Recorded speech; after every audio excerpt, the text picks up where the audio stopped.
Hi everyone, welcome to the Stage by Stage show live with me, Trevor New, on the very first anniversary of the original Stage by Stage show live. So 1 year ago, we launched both the podcast, and that was on the Friday, and the live show for the stories on the Sunday night. That one originally was with Gordon Noble and Rory Kennedy, and here we are a year later and we're at it again. Tonight's guest, absolute legend of the internet, is Frank Kelly, and we'll get to introducing him in a little while. So if you want to watch any of the back catalogue, it's dead easy. All you need to do is go to stagebystage.com/blog. Lots of podcasts there, which are the educational pieces for anybody that wants to learn how to perform a little bit better. And then these live shows are all about rally stories and just getting to the fun element of it all. And that's where you'll find all of them there. As usual, if you're watching it live on Facebook, on Twitter, and on YouTube, if you want to leave any comments, I'll be able to get them here and access them. So again, I encourage you to do that. Anything you want to join in and share your stories about Frank or ask him questions, feel free to do that. It's part of why we do this live, is to get that interaction.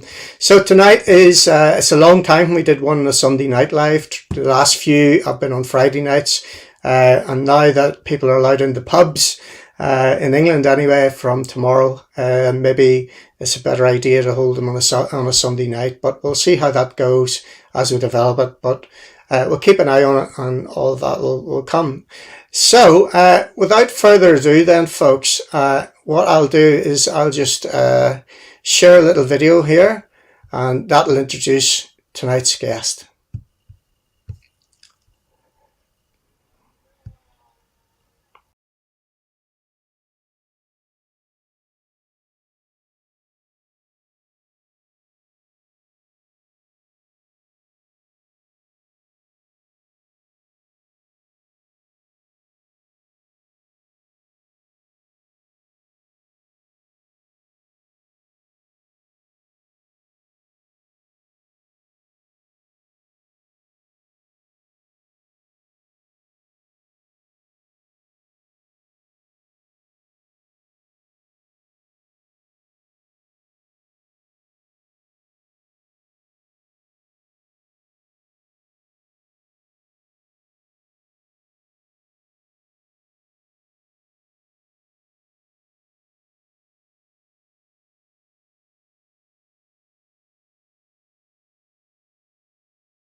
So, apparently, the sound wasn't playing in the video, folks. So, we're going to do that again.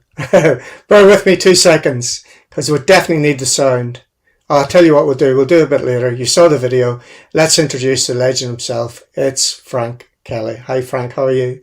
Hello, hello, hello. I can do the wow, wow, wow, wow noise. Yeah! There was no noise on there. Sorry about that. We'll get to it in a second. We'll be able to do it again. How are you? I'm good. Living the dream. Sunday evening. Happy as. So today you've been putting up fences, though. You haven't been... I've been doing a bit of fencing. Not touche, none of that fencing. No, not that fencing. I feel like doing that sometimes, and definitely if it came to painting a fence, you wouldn't get me at it. But no, a bit of DIY around the place now. There hasn't been much rallying happening, but I hope to not have to do that for a while again. That'll build up a few coupons, so yeah. Aye, I'm well off for coupons right now. I could nearly lend you a few. Brilliant. Okay, so that video, do you know how many times that's been watched on YouTube? Lauren tells me it's almost 1 million, that it's just about to cross 1 million, which is mind-blowing. On the back of that, I reckon another 500 will do it, and it'll be over 1 million. So if everybody who watches this watches it a couple of times, I reckon we'll be there. And Lauren will be very happy on the back of that, I reckon, yeah. Aye, absolutely. It all helps. She's been pushing our YouTube channel a lot over the lockdown, and that's why she got me to do some of the how-to videos and introducing people to the car and the way I look after it and gearbox rebuilds and the likes. Is to try and generate maybe a bit of an income, cover some entry fees, because I'm old school. I insist on my co-driver paying the entry fee, Trevor. So yeah, I remember that. That was a while ago. When it comes to your daughter, it's a bit harder to squeeze an entry fee out of her. So she came up with this brilliant idea. So she's trying to build up a couple of entry fees for when the rallying kicks off. That makes a lot of sense. Fair play. And that's on the advertising on the YouTube side of things, yeah? Yeah. And then the merchandise that you're showcasing here as well. Rosemary, your wife, looks after that, yeah? Yeah, that was her brainchild. But that was something. The story in Donegal, just tell the story about the Donegal International Rally, because that's hilarious. Well, it sort of needs to start a wee bit before that, because starting off, we went 2.5 in 2012, and I could ill afford to buy a 2.5 engine. But we had an extension on our mortgage for a new kitchen. And as soon as it came through, I went straight and bought a 2.5 engine. So Rosemary, God help her, never said a word for several months afterwards. And then she did happen to mention, when am I getting my kitchen? You know, we did get that money for the kitchen, so it'll come. But she eventually says, listen, I'm going to start selling some merchandise, see if we can sell some merchandise. And I thought she was wasting her time, genuinely thought she was wasting her time, but it all arrived. She had ordered a load of stuff, and it all arrived just before Donegal International. So Donegal was the first time that she brought it to a rally. Mm-hmm. And it was sort of the launch, and I thought, this is going to be such a letdown, because, you know, who's going to want to buy our stuff? Who's going to want to buy a baby blue jumper or a T-shirt or whatever? And came into first service. Yeah, I'll never forget it. Lovely sunny day, Friday, behind the hotel. Clanree, is it, that they have the service at sometimes? Yeah. And I couldn't find our service van. And I was driving around frantically trying to find our service van. And I stopped somebody and I says, where the hell is my van? And he says, it's down there where that crowd is. And I says, what the hell's going on down there? Is there something on fire or what's happening? He says, no, they're flat out buying your stuff. I could not believe it. She was inundated. I could not get into my service area. We had a service outside my service area to get the car turned around, and I didn't see the woman to that night, and she just was flat out, and it went like a bomb. And thank God, with the support of all the Irish rally people and all over the world now, she's sending stuff, Japan, New Zealand, Australia, America, Canada, Quebec, you name it, it's going to it. She's sending stuff out every week. So even with no rallying happening, she's been selling stuff, and it's all down to her. She's the one that thought it up, and she keeps updating the stuff and looking after the sponsors and bits and pieces, and it helps them as well. How cool is that? Yeah, it's just more income then. It's the whole point of it. Well, as anybody will tell you that deals with merchandise, there's a very, very small markup on the stuff, especially when you go for quality. She didn't. She wanted quality rather than quantity, which makes you wonder how she ended up with me. But she only if you were paying someone to do it, it would basically wipe out any profit you would have of it. So having her doing it and looking after it and being so capable of it and so into it, it's a blessing. Fantastic. It's all part of the gang. But all of this started many years ago. But we'll get to that in a second. Let's see who's here first. So, who's in the house? John Armstrong's saying hello from Portugal. Good man, John. All the very best in Portugal. That's the leader of the Junior World Championship we have right there. So the very best to him, Phil, and also to William Crichton and to Liam Regan as well. So do the job, boys, and we'll keep the fun going over here. Hi, Matt. 4 hard wheels on her. Come on. There we go. That's a Frank speak, no doubt. That was an infamous one from 5 Mil Town back 2005, maybe 4, 5, 6. I rolled an Escort into a river, and we got recovered eventually and pulled back out again. And somebody filmed us, and I was shouting at the co-driver to get back in that there was 4 hard wheels on her, and we were going. So the funny thing was, and it wasn't that funny at the time. How many years? Fast forward to 2013, 14. I did 5 Mil Town in a loaned Evo 7, and I put it on his roof as well. So the same co-driver Sean Ferris was with me, God help him, and the same film crew were there. So I had to, come on, Ferris, there's 4 hard wheels in her, let's go. So we replayed it again. Fair enough. Hi, Robin, how are you? Hello, Kevin. Great news to hear Frank will be coming back rallying in Wales later this year. Right? Have you already planned that then? What's the story there? I just booked the ferries this evening. We're going to, I suppose like everybody, we got fed up waiting for rallying to come to us. And we've had a couple of offers around Europe, but I'm very wary of committing to something like that and then maybe another lockdown come. But when I seen on Facebook, actually, I seen the Welsh Gravel Championship putting up a championship in the States, starting off with the Nicky Grist on the 10th of July. Yeah. And I thought that looks good. And the last time I was there was 2008 when we did the BTRDA Championship. And I always promised myself to go back. And it just never happened. Ferries got more expensive and life took over and rallying was plentiful here, obviously. So I never got to go back. So I thought, this is the time. Let's give it a rattle, and registered for the championship and got a great response from them. And it moved from there. We actually looked at Scotland as well, and it was a toss-up, Scotland or Wales. And Scotland's probably a bit easier travel-wise because it's difficult to travel through Southern Ireland, going from Dublin to Holyhead. With Brexit and COVID and everything, it's a lot easier to go via Scotland. And I was still in 2 mains, and then we entered the Argyll rally, and we didn't even get on the reserve list. So that sort of made up my mind for me. Then we'll go Wales. So Wales, here we come. Fair enough. Good to have. Hi, Caroline. Frank can be a bit funny, yeah, as opposed to me being funny looking. Hi, Sean. Sean the Coniston Bingo. I'm sure he is. Who else? Yeah, just back. Billy McMullins there from Mill Street. Reckon Baby Blue's dad can steer a car. Haydn Trillick, you enjoy your ice cream today, Frank Kelly? I did. How do you know you were having ice cream? I took a picture of Baby Blue outside. I went in the rally car to get ice cream.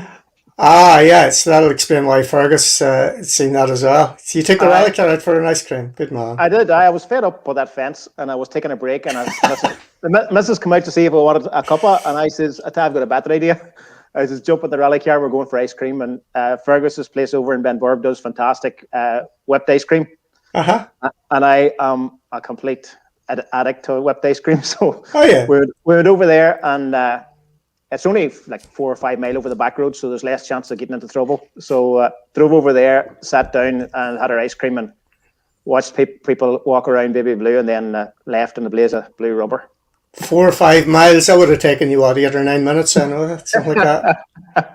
Well, no, I was behaved. I don't be too much of a hooligan around my own house. Somebody else's house to do that.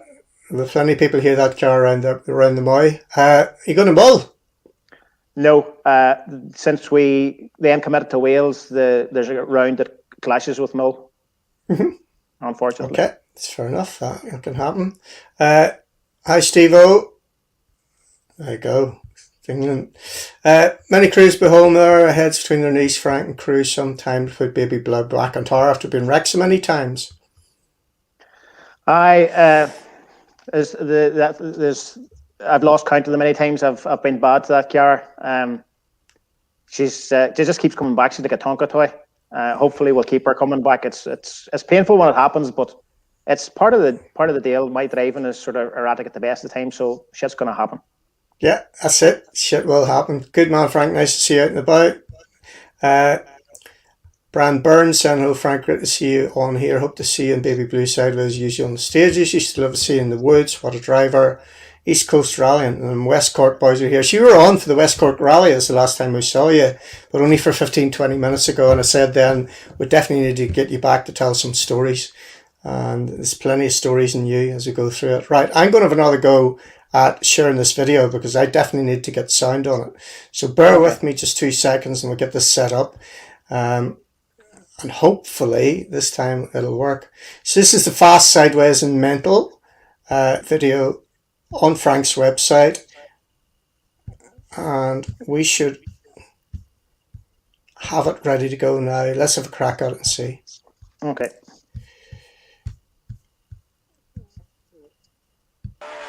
Right.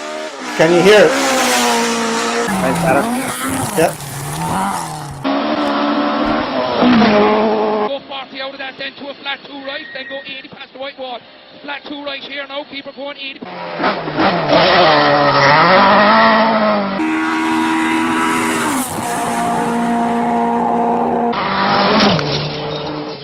a 4 left, long over the dip. 4 left, long over the dip into a 5 right, in over press, go 150. 5 right, in, go on in, go 150 out of it, go 150 up to the...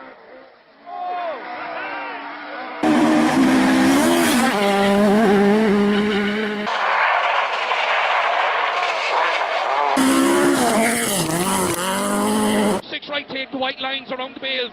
Take the white line around the bales. Go 130 out of it. Go 130 out of it. Go 130 up the middle here now.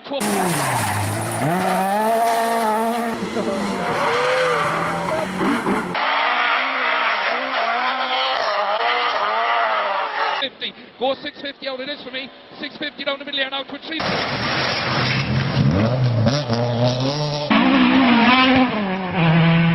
Fast 3 left here. Go 200 uphill now for me. 300 up, 200 up here now, fast 3 left shiny over this junction, go 300, keep the push on, go 300 out of it, 300 up the middle there now to a 3.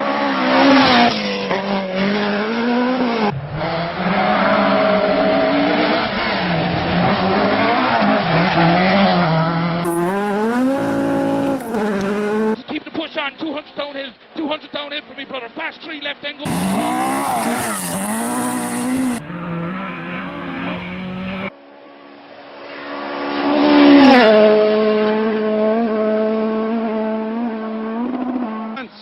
Right, 80, fast, flat 1 right over.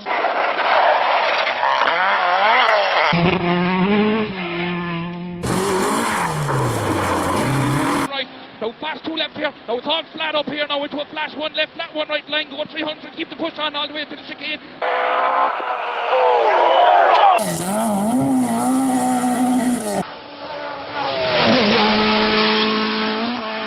Come back, 2 right over the bumpy bridge, then go square right here, tightens up over gravel. This square right here.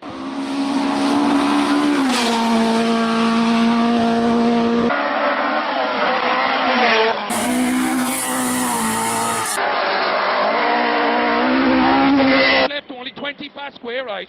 5 left here, only 20 down to a fast turn square right. Coming now, right, wait now.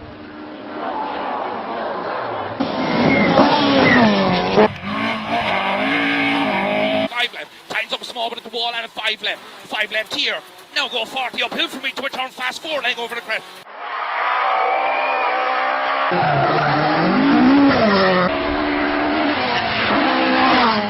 No, it's a fast 5 right in up here. Go 80 out of it. It's fast. Go. 80 out of it. Crest into a fast.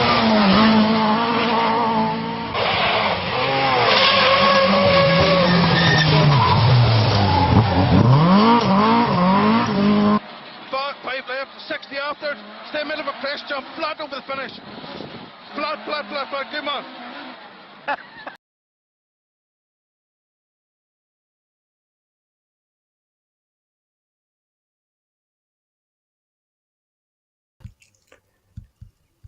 It is a full attack on the senses, isn't it? The noise makes all the difference. I've learnt the older I get, the noisier the car has to be. But it is that's in a sense a full attack on the senses. So first thing you're going to hear it, then you're going to see it, then you're going to smell it. Has anybody tried to stroke Baby Blue or lick it yet? Or Yes, there has been a few. There was a picture floating around of a guy in a mankini sprawled across the bonnet in Barbados, a Scotchman. Oh God, I washed the car thoroughly after that. It's definitely busy in there, isn't it? It's a busy atmosphere, but a busy environment. Any Millington powered Escort is busy, but mine particularly, probably with how crossed up I get and arms and elbows, it doesn't look very very eloquent, shall we say, but it sometimes works.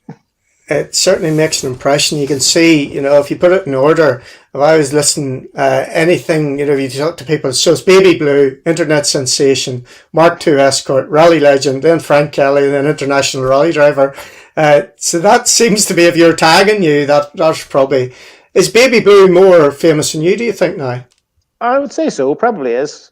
I've got stuck with the blue thing. The Baby Blue, like most things in my life, was not planned. This is your dad, wasn't it? Got you the paint. It was him. He was sent for a different colour of paint. The first Baby Blue was a yellow Escort, and it had been through a few wars, and I made an awful mess of it in the Lakelands. Rolled it over the finish line of stage 3 or stage 4, and made a right mess of it, and it needed a full repaint. And it was a shitty yellow colour, so I thought we'll change it. And Connor, my brother, did my body work at the time, my paint work at the time, and we were busy up at his place, rubbing and fixing and beating and banging. All guns were blazing, and we were trying to get ready for a rally. And I sent my dad in for the paint, and we'd give him a colour card of the paint we wanted. So he arrived out double quick time with the paint and set it at the door. And next thing, bang, we started painting this thing, and I thought that's not the colour we asked for. So when we were too late, we were committed. We started putting it on her. So I asked him later what the story was, and he said there was a fairly busy queue in the paint place, so he just lifted the stuff that was sitting on the counter. So that's where Baby Blue came out of. So it took life of its own after that. And then we didn't. It was Liam Brennan that he first co-drove for me. Then later that year, that would have been 2005 when we went down to do the gravel championship down south, and I'd rocked up to stay round 3 or round 4 with no co-driver, and Greg Shinners came to the rescue and got me Liam Brennan, and that's the first thing he said when he walked up to listen scrutineering. He says, Baby Blue, and it just stuck. Really? Yeah, that's it. That was what came out. It was all Liam's fault. Between my dad and Liam. It's a legend now. An internet legend, as you know. It's strange just the way it takes. Someone can take a life of its own. You could never plan it, and lots of people try to make something happen or call a car a name, which I always thought was kind of naff. But all my cars have had some kind of a nickname. It's just never been outside the house. If you understand me, it's always been in the house. So the Baby Blue thing stuck. So even if I wanted to change the colour, I couldn't.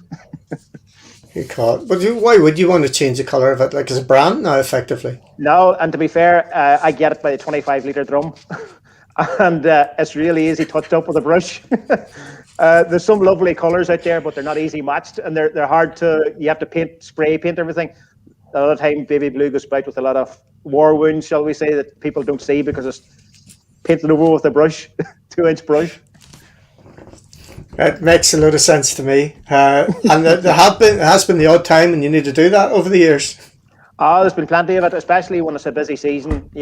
I don't talk much about the war wounds. It's the big ones that obviously hit the headlines, if you like. But there's not many rallies I don't come back from with a quarter panel flattened or a front spoiler bent or something and a taillight taken out. And if that's all it is, I'm fairly cool with that. It's when I say to the people, the intercom had to come out, so it's pretty bad.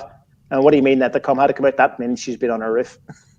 If I have to take the intercom out, then it's a mess. But a lot of times she'll come home with a war wound and there's a rally the next weekend and maybe a lot of mechanical work to do and I can't afford for her to be out of the workshop. So she gets bang, bang, tap, tap, fix her up, straighten her up, dab with a paintbrush. And maybe Matt Mitchell from Graphics that does all our logos, he'll usually come up maybe at midnight some night and he'll stick the graphics back on over that quarter panel and away she'll go to the next rally. And then you think, right, when I get a time, I'll fix that properly. But then it usually ends up getting a fairly good whack. So it all needs to be done at one time. Yeah, but you have to be careful as well. It's a high risk pension that you're messing about with there, isn't it? Yeah, it is. I don't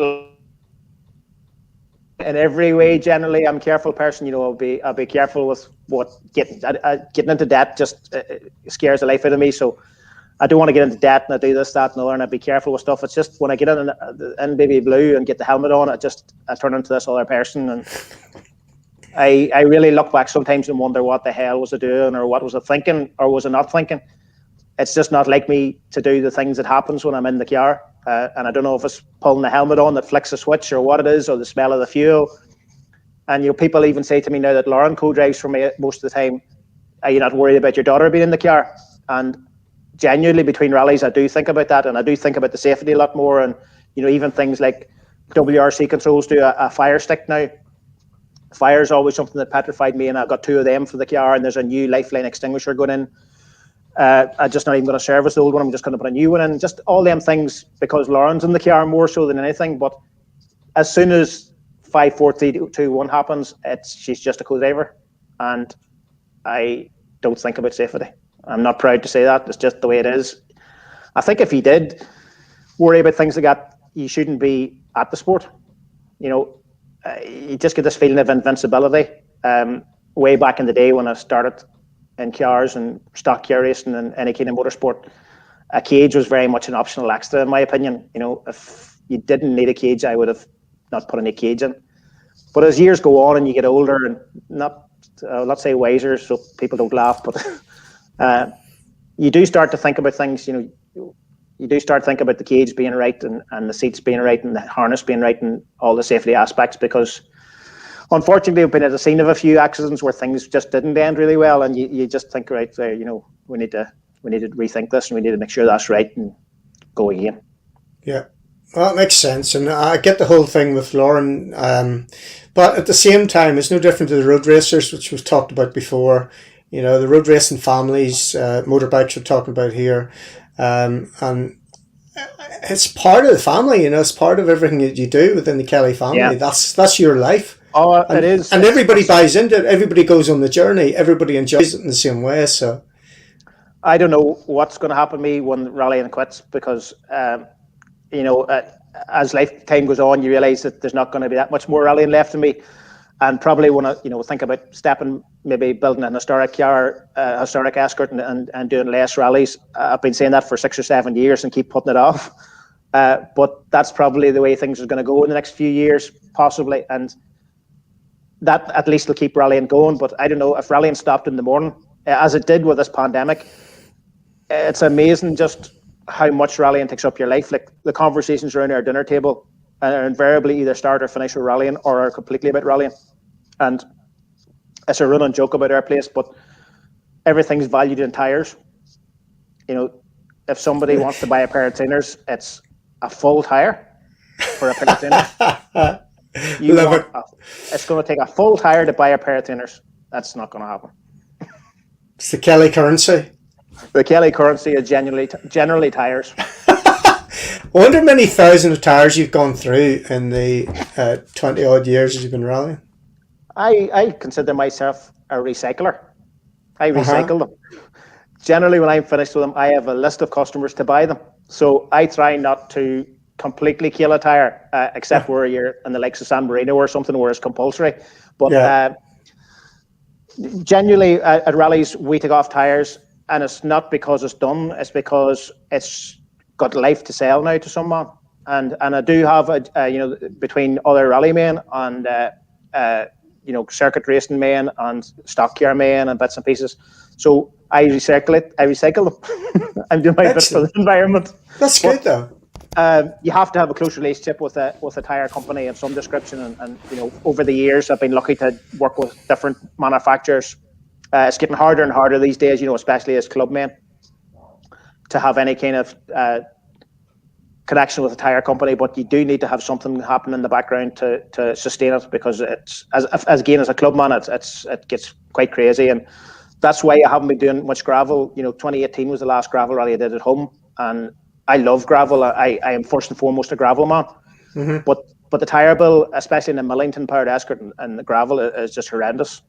You literally cannot leave service without 2 tyres in the back of her every time, and sometimes you struggle to make service. Sometimes you have to carry 2 in the boot. So you can put 8, 10, 12 tyres through the back of an Escort on a 40 stage mile rally, no problem. And it's horrendous. So tarmac, as I discovered back in 2011, me and Liam did our first proper tarmac rally, and I was pleasantly surprised that 4 tyres did the whole rally. And I'm thinking, shit, maybe there's something here. It might not be just as much fun, but it's cheaper. And then we kicked off 2012 and did a full season. 2012 we did 22 rallies in 2012 between gravel and tarmac, which is the most I've ever done. And probably because the majority of them were tarmac, it wouldn't have been sustainable otherwise. So it comes down to finances when you pick your surface. Quite incredible year that. It was one of those years I could do no wrong. Even when I did wrong, it came good. We won 4 championships that year, and 2 of them were won from a field. In the last round, putting it in a field. Donegal Harvest stands out for me, and it highlights how unprofessional of a driver I am, because I always assign, I think of a professional or proper driver as somebody who can pace themselves, and I don't seem to be able to do that. I'm either flat out or I'm stopped. There's no in between. I can't. And Liam would be the same. He's either going flat out with you for times, or he's not. And we went to Donegal Harvest, having fought all year for the Dunlop 2-wheel drive championship and what was the other championship? The Class 14 championship, something like that. There was 2 championships we were fighting for that rally. And all we had to do was finish in the top 5 2-wheel drives, I think. And it was a great entry, don't get me wrong, but the way we'd been going that year, that was sort of an easy ask, if you like, if there's any such thing in a rally. But we went into that to finish the top 5, and made so many mistakes. I spun, I think, 3 times. I put it in a field at a ridiculous speed, went through a field, and only we were going fast enough, we cleared the shock in the field and landed in this mucky field with a load of spectators. And we still had momentum, so we didn't stop, because if we had stopped in the field, we weren't moving. And in through a fence into a man's garden at his front gate and away. And it was just one of those weekends you think, what am I doing? But we finished 5th of the 2-wheel drives and won the championship. But coming home that day, I thought, I'm never ever driving for a finish again, because I just can't do it. I see they're flat out or stop. Fair enough. Yeah, sometimes that's the right policy, as long as it feels good. Like, you can concentrate better that way. Yeah. Right, let's have a quick look and see who else is here then. Anthony Silver South, some team himself and brother Liam. You definitely are. Raymond Stockman saying, Rosie Stockman, always look forward to you coming up to our time control. It's full of crack. I don't know. It's all mental, but it's pure class in the gravel. Thanks, Sean. Good coverage. We'll see that in a minute. Brilliant, Frank. That's something you'll never get with EVs. What about all these hybrids then, Frank, coming into the World Championship? Are you a fan? No. I didn't have to ask that. Couple of ladies. For motorsport's all about noise. For me, it's all about noise. They're going to have to do something about the noise. It's move on. Rosemary reckons there's a couple of ladies kiss Baby Blue in Belgium. Do you remember that? They didn't kiss me. Well, that's the downside of it. Caroline McGuinness, I can remember taking a picture of Frank with this. He says the only Mark II he can't rack at March Appreciation Night. March of the Year Award. Good. Steve Childs, Frank, you're one amazing driver. We love you. See you soon in Wales. Got that one before. Jacob Van Haar watching. Nice little plug there, Jacob. Well done. Who else? Even Finn. And there's for hard wheels and our Frank's good to go. Yeah, had that one again. Chris McSherry. How did the deal with DMS come about? Don't think we were here beforehand. That was a long story. A good friend of mine, Sport, Mick McCullough, brought DMS on board in 2008. I had been using, what shall we say, one of the competitor brand suspension at the time and struggling badly. We had made a right few messes, especially on gravel. We've been got off on any bumpy bits. And as people know, I'm fond of the bumps and the jumps. But this was getting life-threatening. We were having too many accidents on just even small bumps and undulations. And we tried various springs. We tried all the settings. We went testing. We'd done loads of stuff.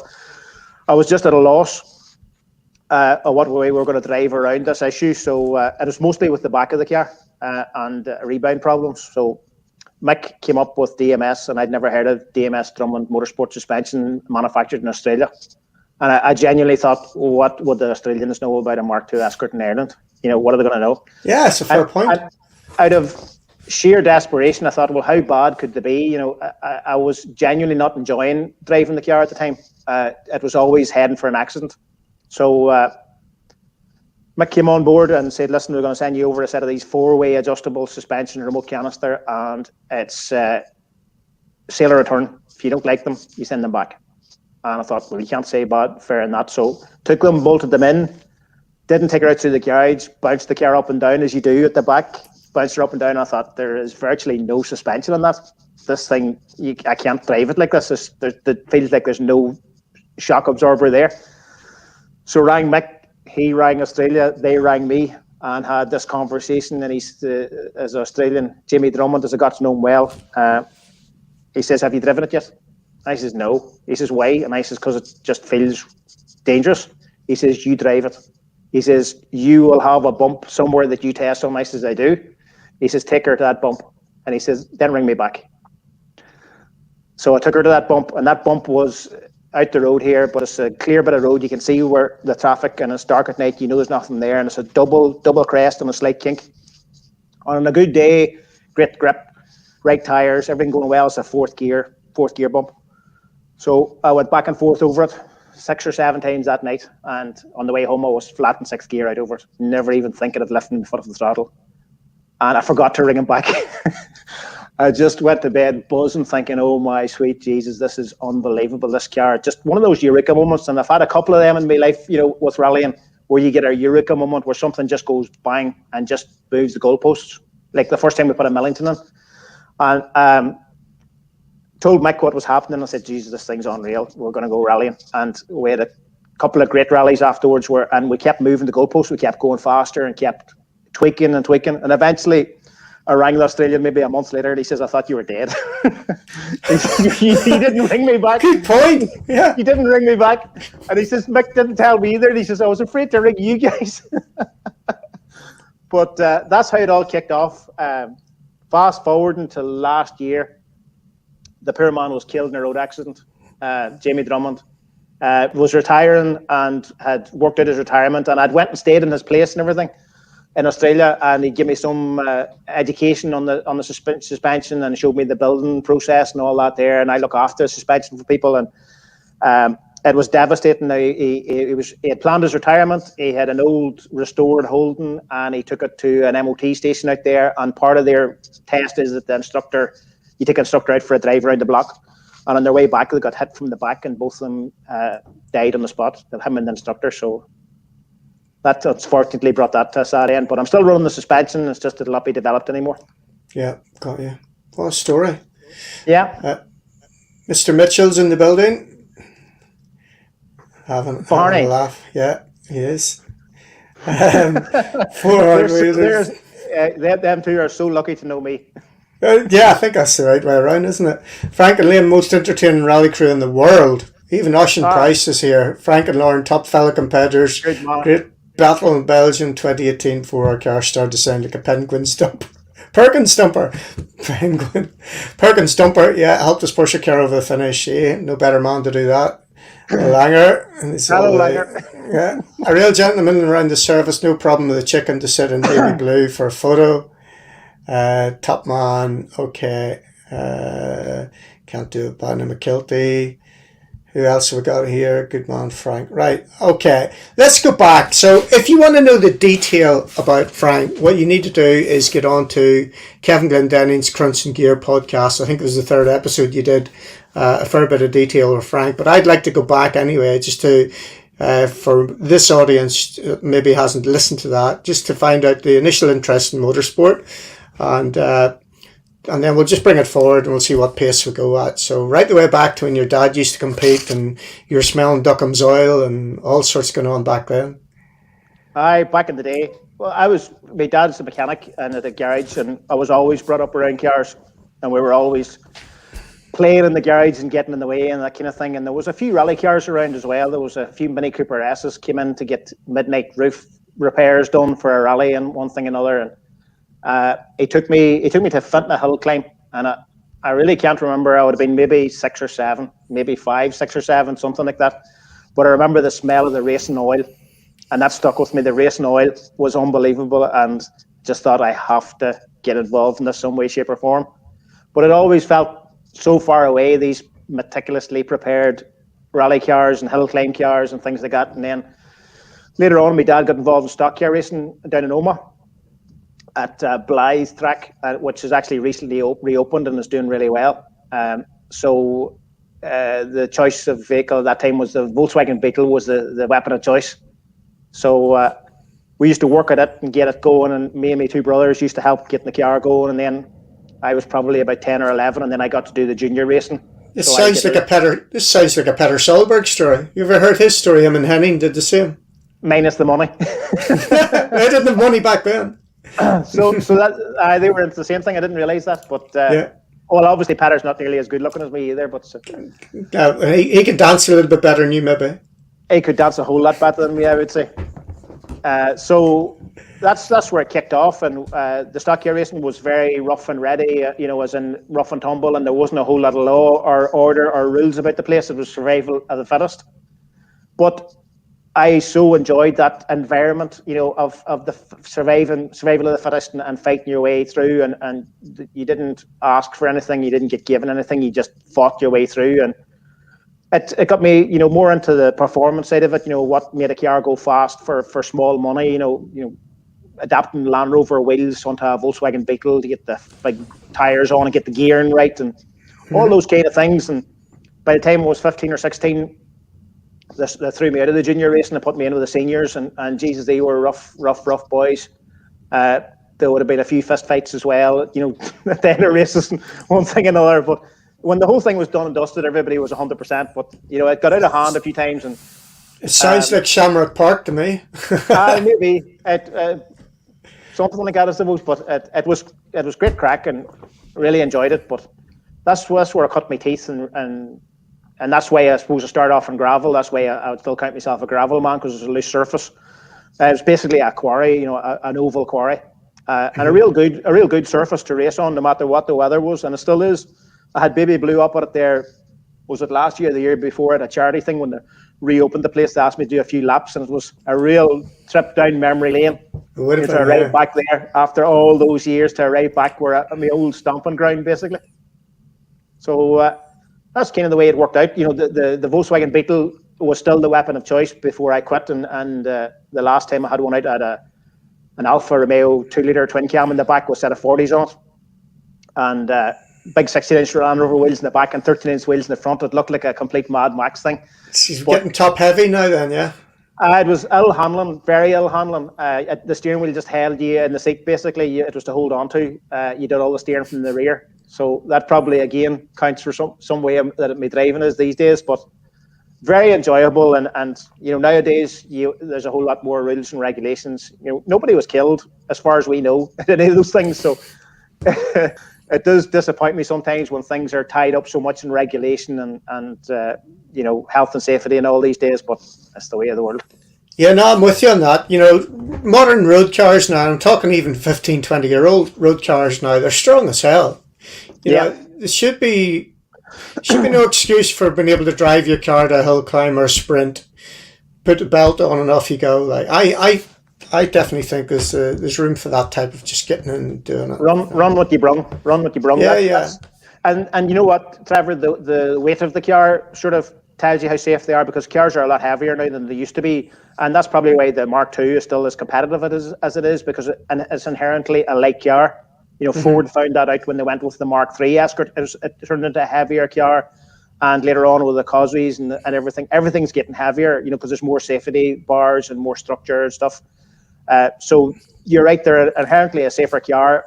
If you can switch off the electronics, helps a bit too, because sometimes the electronics tries to fight you and do things that it wants to do. First time I get in a modern car, that's the first thing I want to do is, where's the electronics? Let's switch all this shit off. Exactly. No left foot brake on one of this one. Let me do the driving. Indeed. After that, then was it after that you went to London for 9 or 10 years? Yeah, decided to get abroad maybe, and like back then, when was that, mid-80s? There wasn't a whole lot of prospects in Northern Ireland, so went to London. Didn't expect to stay there too long. I had an Alfa Romeo road car that I'd built up, and I actually went there to sell that and see what it was about. And it was nearly 10 years before I came home. So there was no motorsport involved at all out there. It was all work. So by the time I got back home, in the early mid-90s, I was hungry to go racing again, and went back to Blythe and did a year there again and enjoyed that. And then it was Connor, my brother, went and done a rally with John Welch. Don't know if you remember John Welch, a Chevette. He would have been an Opel Kadett hatchback for a while, and then a Chevette. Never was able to string much of a season together, but a very, very quick driver and a lovely fella. So Connor got this gig of co-driving for him, and Connor had never sat in a rally car in his life before. And he rang me and he says, I'm going to the Bushwhacker tomorrow. And I says, right, good luck. And he says, no, I'm actually competing in it. And he says, are you hell? He says, I'm co-driving for John Welch. And I says, how did you get yourself into that? And he says, well, he has a rally suit and a helmet. I just have to turn up. So he says, will you give me a lift down to it in the morning? And I says, all right, fair enough, but I have a day's work on tomorrow. So I says, I'll just drop you off and go. So that was the plan. I dropped him off in Oma. But I got waved in to give them a hand to get the Chevette sorted, and spent half an hour doing a few bits of the Chevette, and that was fine. And then it was, listen, can you run the service van out to the service area before you leave? But the smart buggers, that was out in Ahiyarn. Is it Ahiyarn? No, or somewhere place out by Castle Dergus where the service area is. Killiter it used to be, yeah. There is no way back from that place. You're there for the day. Yeah, so I drove this van out expecting to get left back, but I was there for the day. So I ended up servicing for them for the day. But I quickly realised the Chevette, my stockyard, was in a better shape, better condition, better maintained, probably more competitive. And I thought if I had lights and windows in my stockyard, we could go rallying. We could actually go rallying. And as I say, from being knee-high, at the hill climb that day, always seeming to be so unattainable, all of a sudden, this is doable. We could build one of these. So it quickly turned around. The stockyard I had at the time, I was offered really good money for it, so it was more viable to sell that. And I went looking, and I drove a Sunbeam. I drove a Mark II Escort. I realised that they were going to be on the roof pretty regularly, so parts were even harder to get for those cars then than they are now. So I ended up plumping for an XR2 Fiesta Mark II front-wheel drive X-Brands hatch car, because they were all over the place. There was loads of parts available for them, and scrapyards are full of them. So I thought this is the best way to start off. So that's when we went down that route. I bought this X-Brands hatch thing that was as solid as the Hobstones of hell. Needed suspension, no suspension travel. That's her. She quickly grew into the baby baboon. That picture over there, she's actually 2 inches wider than a normal Fiesta and 4 inches longer than a normal Fiesta. And you mentioned Kenny Colbert there earlier. I went mooching around his place one time looking for some kind of suspension for this thing, because the solid back axle, I kept benting it in the back of the Fiesta, so I wanted to put independent in her. So I bought 6R4 Metro front Bilsteins off him. Right. And they have nearly 10 inches of travel, and put them in the back of the Fiesta, made turrets, lateral links, and put them all in the back with Toyota hubs, and then put Cosworth Escort Bilsteins in the front. Made my own drive shafts and bits and pieces, put a Mondeo 2-litre Z-Tech in it, a Quaife H-Path and gearbox. And we went rallying, and I'd rallied that thing for 9 years. 9 years, I think it was, eventually, before I eventually killed it stone dead. How easy was it to drive? It wasn't. It was a handful. Fiestas should never have been rallied. I think Ford worked that out in the day very early when they had Ari Vatanen in the Fiesta with a BDA in it. Bump steer was the massive issue, and I knew nothing about bump steer at the time, but I quickly learned what the bump steer problem was. You know, the wheels were actually following the road separately, so the structure wasn't there to get it right, and I would do my bump steer, spend a whole Saturday getting the bump steer ironed out and shimming joints and getting everything right. But the first big pothole you hit, everything went out again, and torque steer and bits and pieces. But you know, she was. Did all of that come natural to you? All this fabrication, or maybe not fabrication, but all the. You just pick it up as you go along. I was a mechanic. I served my time as a mechanic, and obviously been brought up around them. You just necessity breeds learning, and I can't afford to pay somebody else to do it. And even if I could, I don't really trust people to do stuff for me. I have to get doing it myself, and I really enjoy that side of it as well. You know, trying to make the thing better and make it faster, and without spending a shitload of money. Mm-hmm. So I enjoyed and learning that thing about the bump steer for that Fiesta has left me in good stead for years and years, because the amount of Mark IIs that are floating about with bump steer in them that are not nice to drive is unreal, and people don't realise that they're not nice to drive. They just think that's the way they are. You know, my brother Gary that services for me, he always would say, does she pass the apple test? And his idea of the apple test is, can you eat an apple as you drive fast? So it basically means, can you steer it with one hand? So if ever I'd done any setup work to the car, done that, has she passed the apple test? Is the first thing he'll ask me. So things like that there, you know, been very useful going forward to learn stuff like that. And you listen, I go down lots of blind alleys and do stuff that you just go, oh Jesus, why did I even start that? But I've learned to always keep a list of measurements. You know, I have a big old diary on my workshop bench here, and I keep notes of everything I'm doing as I go along.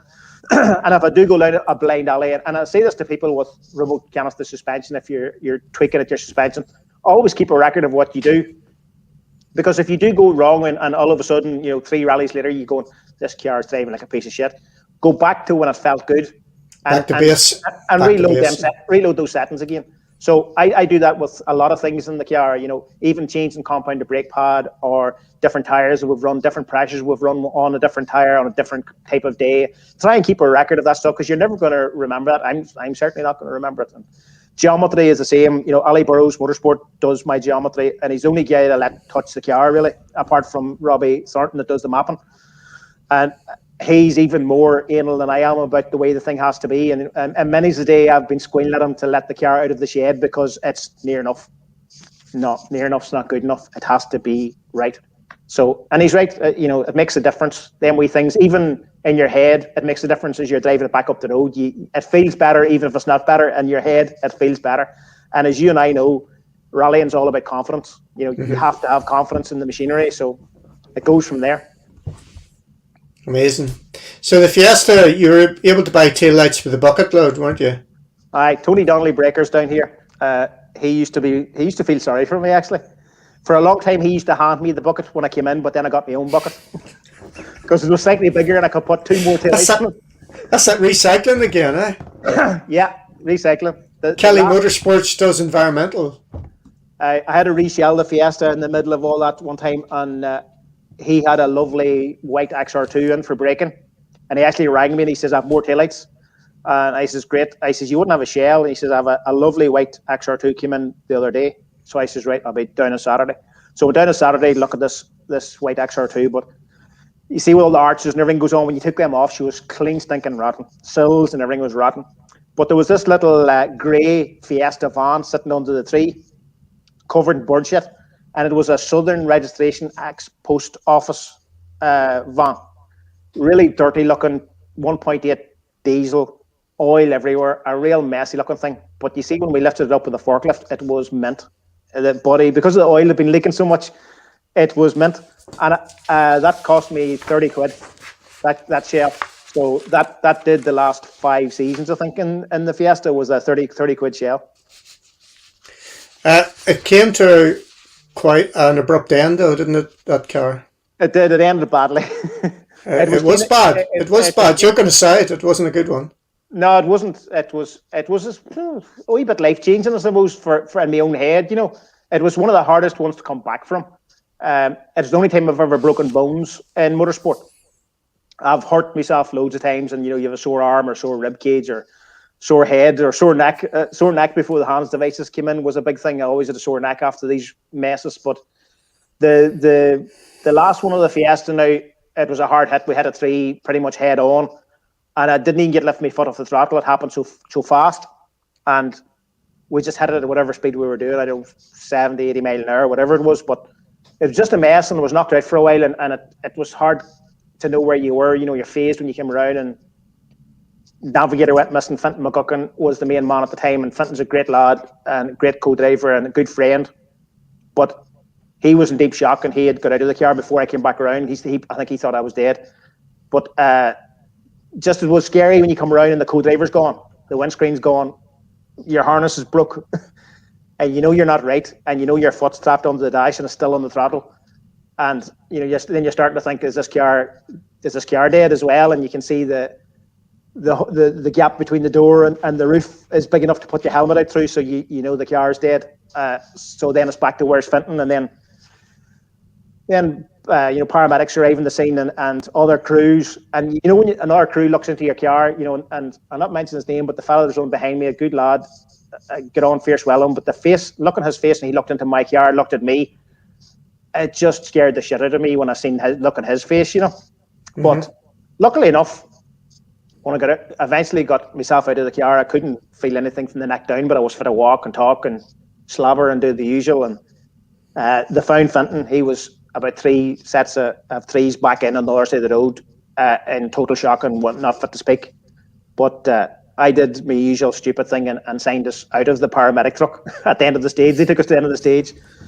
Fintan's girlfriend at the time was there, now his wife, and she took us back to the service area. And I knew I wasn't right. I knew there was something wrong, but I could still move around. And Connor and Gary were both there. Connor was doing the event, and I said, "Listen, lads, you recover what's left. I'm going home." So I got into my van, I drove home, and it was a scary run home, I'll tell you, because I wasn't able to keep it in the slow lane on the motorway coming back down the M1. I kept veering onto the fast lane. You're concussed. I was concussed and didn't know it. And I eventually got home when it, 3 o'clock in the morning, and I'd already rung Rosemary and said, "Listen, we've slept off the road, everything's all right, I'm going to be late." But next morning, when she went to wake me up for work, she realised that I was in trouble. You could see the mark of the harnesses all around me, and then into casualty and collarbone and ribs, and lungs weren't tire and stuff that I got there. But listen, we got sorted out and back on the feet. But it was the Fiesta was dead, and it was one of them things because Fiesta had become part of the family, and a bit like Baby Blue, she was part of the family. And I'd often thought about changing and going something else, and I'd thought about going down the Mark II route, because you're fighting with, God rest him, Glenn Allen and boys like that back in the day. And Glenn was the supreme master, and Keith White, who's recently passed away too. Yeah. Really fast men in the forest, and you could go and a psychopath go, as I used to call it, on a stage and maybe nip them or get close to them. But trying to maintain that for a whole rally, I just hadn't the skill to do that. And you felt sometimes you're beating your head against a brick wall. You're never going to make this front wheel drive Fiesta compete with these boys. And I had thought about, doing something about it and going with it down a different route, but it just felt, I can't turn me back in the Fiesta. The Fiesta's been good to me. You felt an allegiance to it, but she was dead. She was dead. There was no coming back from what had happened. She was complete write-off. The cage was bent. The chassis legs were up through the bulkhead. The engine was busted. The gearbox was busted. The brakes were busted. Everything. It was just a mess. So there was no coming back from it. It wasn't even just body repairs. So it quickly turned into a couple of days thinking, well, this gives me an opportunity now. It's time to make a move.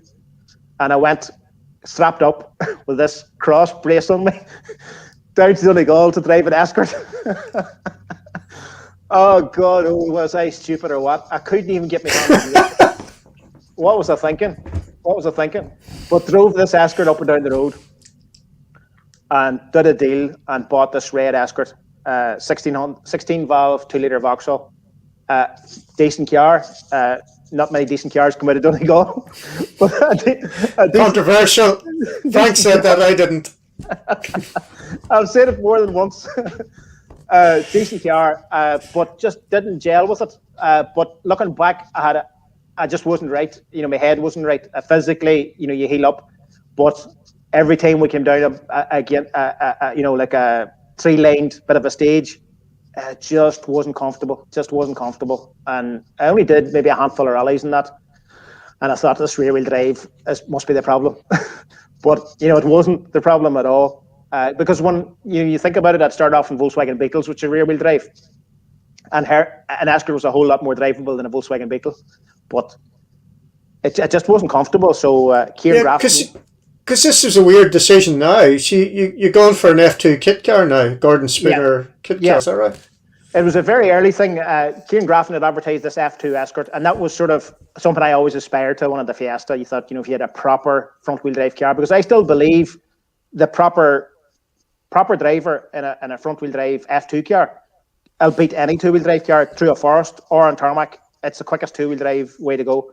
It's very committed, and you need to be supremely skilled to do that. Which obviously, if it's a fast enough stage, definitely the traction side of things are good. You know yourself from the Astra kit cars with Neil back in the day. Just a pocket rocket, just some ship to go. So Neil's just finishing off putting a 2-litre Duratec into his Hyundai now. You seen that? No, I didn't see that. He's got a little kit car he built. It was a 1600 engine, and it wasn't that great. It's good enough suspension, everything handling fantastic, but it just wasn't enough punch for him. So I think it's a Duratec he's putting in it anyway. Definitely, very good. He's got it all fitted. Yeah, the good noise as well. Did he not have a Mark II back about 3 or 4 years ago? He did. He had a couple of them. Yeah, I seen him coming out in that, and I thought, well, there's no point in going back to Wales if that bugger's going to be there. Nah, I think he tipped it upside down Grisdale or somewhere like that, and he thought, it's just... So he had a cart, or him and his lad went carting. Last time I went to see him, he said, that wheel burn cost me 25 quid. That's my major expense, so I used to go carting, but then I got this... Couldn't stay away from it. He would probably agree with me that, the front-wheel drive is the quickest way to go, and I still believe that, but the rear-wheel drive is so much more fun. Just fun to be a hooligan, but...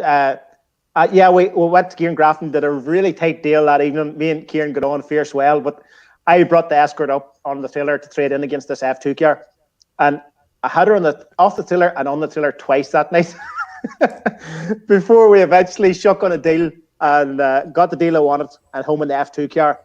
But still, I refer to those couple of year and a half as sort of the dark year and a half where rallying was nearly coming to an end for me, and we had the conversation in the house several times. I still went out and did it. I still enjoyed working at the car. I still enjoyed going to the rallies. But the same buzz wasn't there. The buzz was gone, and there was I don't know if you call it a fear, but an apprehension. I just wasn't comfortable. Just was not comfortable. And I thought the front wheel drive would bring it back. But that was a very, very early F2 car. It had a Quaife sequential gearbox on it with no readout. They didn't have a readout or a place to put a readout in the gearbox. First, second, third. Was that second or third? I thought I'd have no problem working out what gear it was in, but by Jesus, I only did one rally, and I thought, no, we need to work this out. So I eventually got that sorted, did all our bits and pieces, but got her through the season. And me and Sean Ferris went to do the Bushwhacker, which was always a favourite of mine at the time. And this is how dumb I am. There's a particular section at the beginning of one of the stages. Don't ask me the name of the stage because I can't remember, but there's a couple of fast left, rights off the start line, and you're just getting up through the gears. And then there's a really big dip jump, a double jump, and then it goes down to a square right. It's about, 100 to the square right. And the Fiesta was always flat out over that, and you would always make the square right. So you just went at it flat out. And I remember to this day sitting on the start line thinking, it's flat to the square right, which that's become a popular saying these days. It's flat. So I didn't have to particularly listen to the notes or anything. I just knew that, I don't have a good memory for stages, but I knew the first 300 or 400 yards was flat out. But Frank didn't think of the extra horsepower he had and the sixth speed that he never had before. So I hit the first jump flat out and never touched the ground, and went sailing past the square right in the field, down the bog. It did no harm, but bent 2 wishbones and made a mess that way, and then I eventually rolled her into a ball, and she needed a shell. So we're back to needing a shell again. And that was the day I fixed her, reshelled her, put her back exactly as she was. She had it was mint, and I thought, right, this car's going to have to go before it kills me. Because I took it for a run down the road after I built it again, and almost took a telegraph pole out down the road. And I thought, no, that's it. She has to go. So I advertised her in the Auto Trader at the time, and she sold within a couple of days. And I gave the money to Rosemary, and I said, right, that's it. I quit rallying. That's me.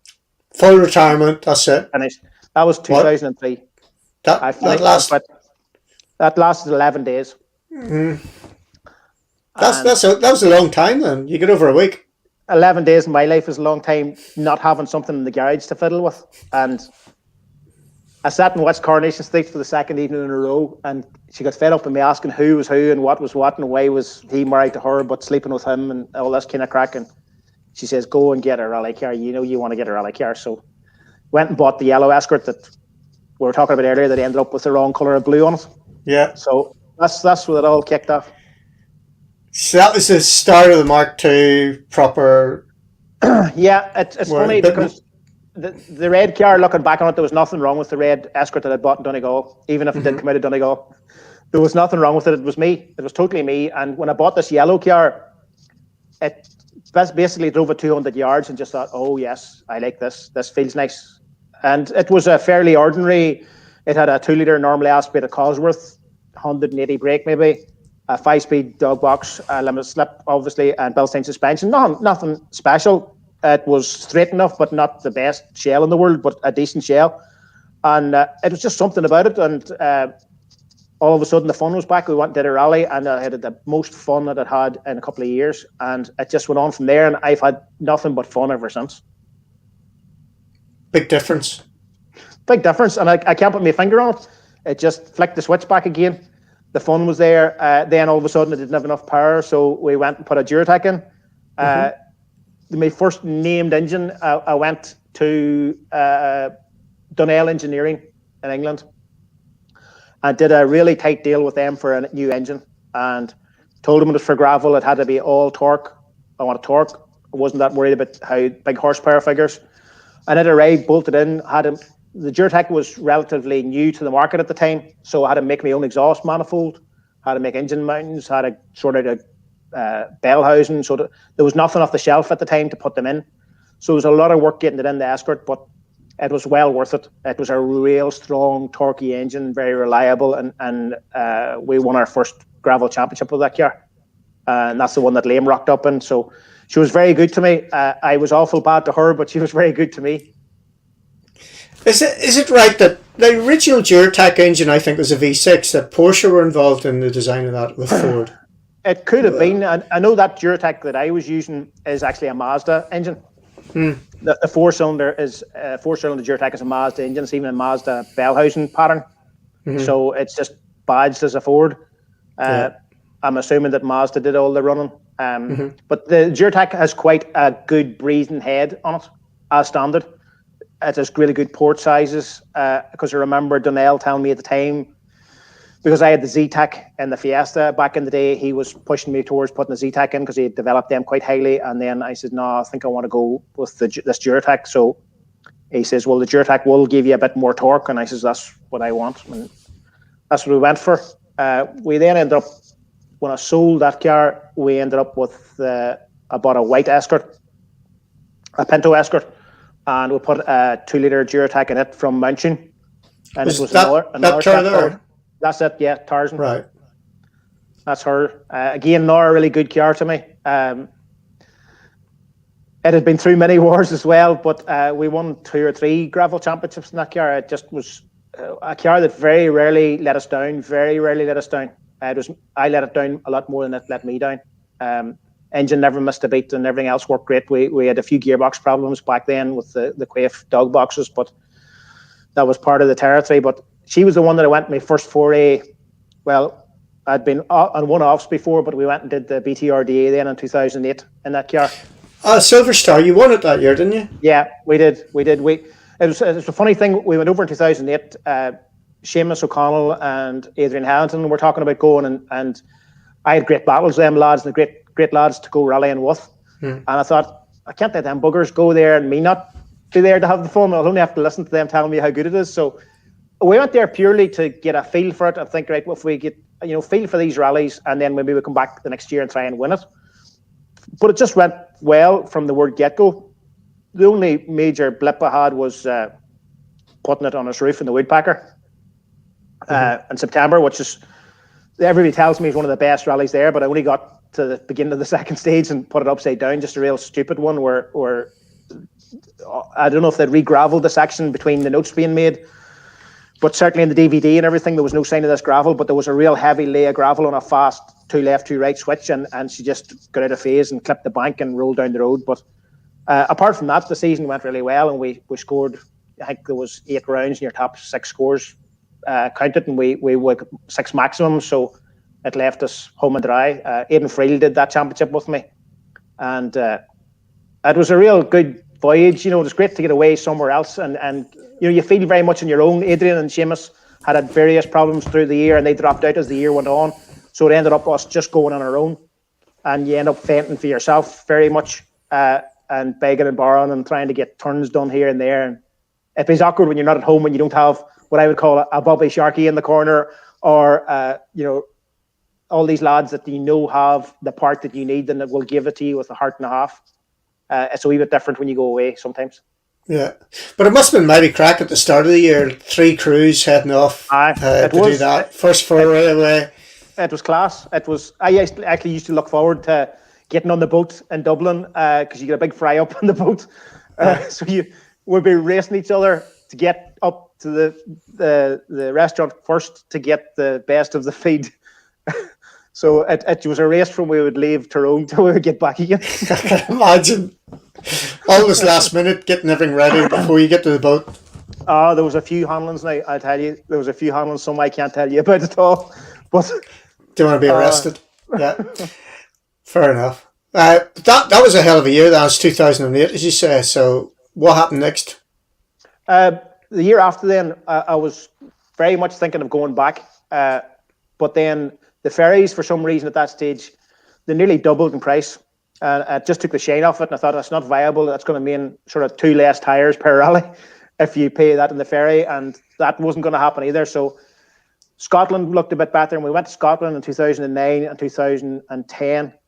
But really enjoyed the Scottish rallies and the lads there, and there was Steve Bannister, Callum Mackenzie, and John Crawford.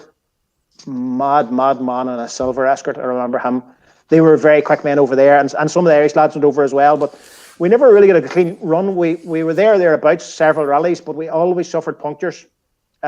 We had serious bad luck of punctures, and sometimes one particular rally, the Speyside up in the north, lovely stages, probably the pick of the rallies, and a place I'd always love to go back and do a rally. But I think we just got the 2-wheel drive lead, and about 3 miles from the stage picked up a puncture, and it was just not a friggin' another puncture. And in the forest you can usually carry a puncture to the end of the stage, so I kept on as much speed as I could, and then the vibration got bad, and then bits of the tire started coming over the bonnet, and then bits of aluminium started coming over the bonnet, and I thought, there's the wheel rim. And then the brake pedal went to the floor, and we got out of the stage, and we were on 4 spokes. The Revolution was left with 4 spokes, and the brake caliper was gone, and the brake pipe was hanging. It was all disintegrated in 3 mile. So we had to clinch the brakes and do the rest of the rally with front brakes. I think we finished 2nd or 3rd, but that was sort of the way the Scottish rallies ran for me. But looking back on it again, I'm slow sometimes to pick up on things. Sideways driving on quite rocky stages, you're just asking for punctures.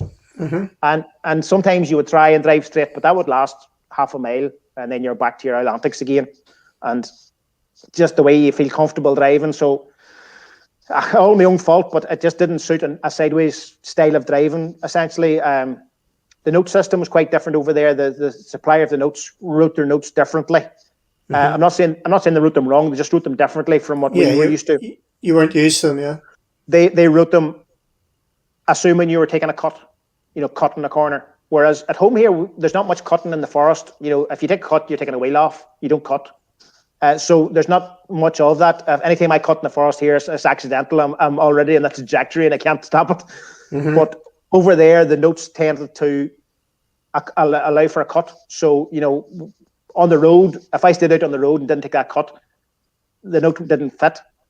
So it was a wee bit of a voyage onto the known. Me and Liam found that out in the McRae stages in 2008 as well. We went over and did the McRae stages back in 2008 because of the entry list. It was a tribute to Colin McRae and Ari Batman and all them boys were there. Yeah, everybody's there. Michael Blankfist. Just all we wanted to do was be on the entry list and go and enjoy that. But again, it was puncture city. We just seemed to be the Clampets that took the punctures all the time. But that was it. Then back in 2011, then we did bits and pieces at home and did a couple of tarmac rallies, and then that's where the seed came to. We did a fair few tarmac rallies in 2011. That's the Circuit Ireland, isn't it? Yeah. Yeah. Well spotted. Mm-hmm. That's it. Nobody else got that parking space. I was the first one there. But we got out of that stage. We got into that field, broke a track control arm. That was about a mile from the end of the stage. And I rang Gary, and he was in service, and where are you off? Because if I ring him between stages, he knows there's something wrong. So I told him where I was. And Gary's like a homing pigeon. If you just tell him what stage you're in and you're halfway through, 3/4 ways through, he will find you. And not 20 minutes later, there's a guy comes running down the field to me, and he says, your service van's up at the road. He wants to know what do you need. So I says, I need a track control arm and I need a drumstick for the steering rack. And the guy runs up the field, comes back down with the stuff, throws them over the live stage into the field that I'm in. We bolt everything in. And as we were doing that, I hear this unmerciful roar, and a Mark II or a Mark I had went on its roof just in the next corner past us, and the stage was stopped. So by the time the stage was started, I was in the queue to get out of it. Right. And we'll say nothing more about that. Creative. Yeah. Excellent. Never happened. Well, there you go. Well, there's nothing wrong with that. You're going with the rails, it's fine. That's creative thinking. Kinda. Fair play. I want to talk about the international stuff then. So we all know about what happened in Ireland, but when you start to get the car ready to go abroad, and we're talking about properly abroad, when you get this sort of setup done here. That's an external roll cage that most people think I should keep on the car in their alley. I don't give enough wheels on it though. Well, that's actually the smaller version. When she went to Trinidad and Barbados, she had another row of wheels on the front. Right. And I'm not joking. I think we had 28 wheels, I think, all in all, in and on the car. How do you go about creating this? Have you seen this before, or is this just Frank's idea? It's just, I rang the shipper. Listen, we want to send a car to Trinidad. How do we do it? And he says, well, a 20-foot container. But he says everything has to be on or in the car. You can't pack stuff around it. You can't bring boxes of stuff. He says it has to be on or in the car. Throw your stuff inside the car. I don't think he thought it was going to turn up like that. But Tony Simpson from Absolute Rally, who is a shipping agent, if you're watching, you got to get this sorted, mate. So that I thought to myself, right, we'll go to Trinidad. The Trinidad thing had come around in a really funny way, but we had committed to go to Trinidad, gravel rally. I had to go and look at the map to see where Trinidad was. Genuinely, I thought it was at the coast of Africa. I didn't notice. Well, it is. It's a fair way off the coast of Africa, but it is off the coast of Africa. I suppose everything's off the coast of Africa when you talk like that. We're off the coast of Africa. But it was South America, and then Barbados came up, and we could do Barbados as well. And I thought, well, right, that's a double rally. So Barbados is obviously a tarmac rally. Trinidad's a gravel rally. First things first, let's see what the tyre supply is out there, and it's pretty much run what you brung. You need to bring the tyres with you. There's not much in the way of tyre supplies. We're spoiled, as I've found out, having 2 or 3 different brands of tyre truck at every rally. Mm-hmm. Most foreign countries is not like that. So right, we're going to have to bring all these wheels. So it's different rims, obviously, for tarmac and gravel, and certainly different tyres. So that's where I thought, right, how am I going to get the amount of tyres that I need for all the different conditions that I might face on these 2 different rallies? So quickly, the old faithful diary was pulled out and a page pulled out of it, and we started drawing up what we were going to do. And that's where we ended up. And we ended up with all the wheels packed on, load of stuff inside the car, and a big tool chest on the roof. There's a big flat tool chest there that all the, because again, when you go abroad, not every country is as crazy about Mark II Escorts as we are. So Trinidad had one other Mark II Escort in the rally.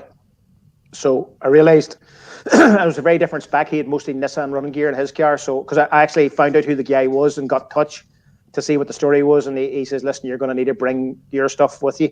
So we took everything to build a back axle. We took a lot of gearbox parts, spare parts of the engine, everything you could name basically was crammed in around that car, and away she went. And Yeah, but that's the thing that a lot of people don't understand is that commitment, it's that trust that you're sending your car to a country you've never been for, to people who you only met briefly, really, at the end of the day. Well, Trinidad especially was a big voyage into the unknown, because usually you'll know a rally man from that country, or you'll have some kind of a connection or somebody you can speak to. Yeah. With Trinidad, there was none of that. It was purely their enthusiasm. Their enthusiasm was infectious. And I'm so glad that I did it, because like that was 2014. I think 6 or 7 years before that most of the country was under martial law. So it was pretty much a leap of faith. But I just thought to myself, they want us to go and they want Baby Blue. So yeah, we'll do it. And I'm so glad we did it. And then we were back in 2015 again. As Shane McGear and Paul Fitzgerald came, and we had such crack. It's literally by the time the rally and the weekend and the journey was over, my face was sore laughing. My jaw was actually sore laughing. It was just, some people, as Jackie, Shane's partner, would say to you, it was like Top Gear. 3 Irishmen doing Top Gear. It was just from one handling to another. Well, that's the thing. Educating people in Trinidad what a handling is for a start, that would probably take half an hour. I didn't know that people out there didn't know what a handling is. Pretty much anybody say Northern Ireland doesn't know what a handling is. But it's not just one handling, is it? Well, the easiest way to put it is that handlings is what I get myself into. But you have your standard handling, and then you have an odious handling is the worst one, and there's a couple of variations of handlings in between. But if it gets odious, then you know you're in trouble. I'm an odious handling, come and get me. That's usually what Gary would get on the phone. I'm an odious handling, come and get me. Going back to the Fiesta days, people will be fed up listening to this story, but my first foray abroad, it was in the Fiesta. Went to abroad to me was Scotland, and again, I think it was the Mk2 stages. That had been about 2000, maybe 2001, and we went to do the Mk2 stages in Scotland, and the Fiesta. I had her set up like a safari car to go to it. I had bits of drive shafts and CV joints in the boot, cable tied, toolkit. I had this car ready I was going to finish this rally. But IE Forest, I'm sure you've done IE Forest stages before. Pronounced AE, yeah. The first stage was 22 mile long in IE Forest. Mm-hmm. And I remember we had to go 52 mile road section down a motorway to get there. And we didn't have intercoms or anything, but we had earmuffs because the noise of the Fiesta would have bloody dumbed you. So we had earmuffs to get there. We got there and headed into the first stage. And about 2 mile in, I put her. She didn't go completely on her roof. I think we flipped, but we landed on her side and didn't touch the roof. So we're on her side, but 2 mile into the first stage. Oh, God, I was disappointed. But there was enough people there to eat the car. So they had us out on the road and we didn't lose 20, 30 seconds. So first gear and away again. Another 11 mile later, we swapped ends, went down the road, back roads about 70 mile there, and flipped her backways end over end down into this field. Now we made a right mess. We lost windows and stuff. Still had a windscreen, but it was badly busted. Got her out of there and got to the end of the stage. And like we were still within time. We weren't OTL or anything, but we had lost a lot of time. And this first stage had been momentous, shall we say. There was a service before the second stage. Went into service. Gary seen us coming at this Fiesta, bent every way. So with those arches pulled off her and wheels were straightened up and got as much as we could get done to get her driving straight again. So went to drive out of service and the scrutineers came over and you can't go out like that because the windscreen was all shattered. But it was laminated, so it's still there. So I wasn't in good form at this stage. So before he finished the sentence, I put my foot to the windscreen and pushed it out onto the bonnet and Gary pulled it off the bonnet. And I says, "Are we good to go now?" And he says, "Right, you can go on." So we headed off with no windscreen. So we did the next stage. We were 9th overall through the next stage, which I was happy with no windscreen. So I reckon the windscreen was a drag that I probably wouldn't use windscreens from now on. So that was grand. We got to stage 3. And I rung Gary in the road section. He says, listen, I'm in a scrapyard here. He says, I've got headlights. I've got a taillight because they were talking about the car not being road legal and stuff. I've got a few other bits and pieces. He says, we're taking out a windscreen as we speak. But he says, it's hard to get out without breaking it. And I says, no problem. So I went into the next stage and I did it again. I put her end over end, front ways this time down the middle of the road, which is not funny when there's no windscreen in her, I'll tell you.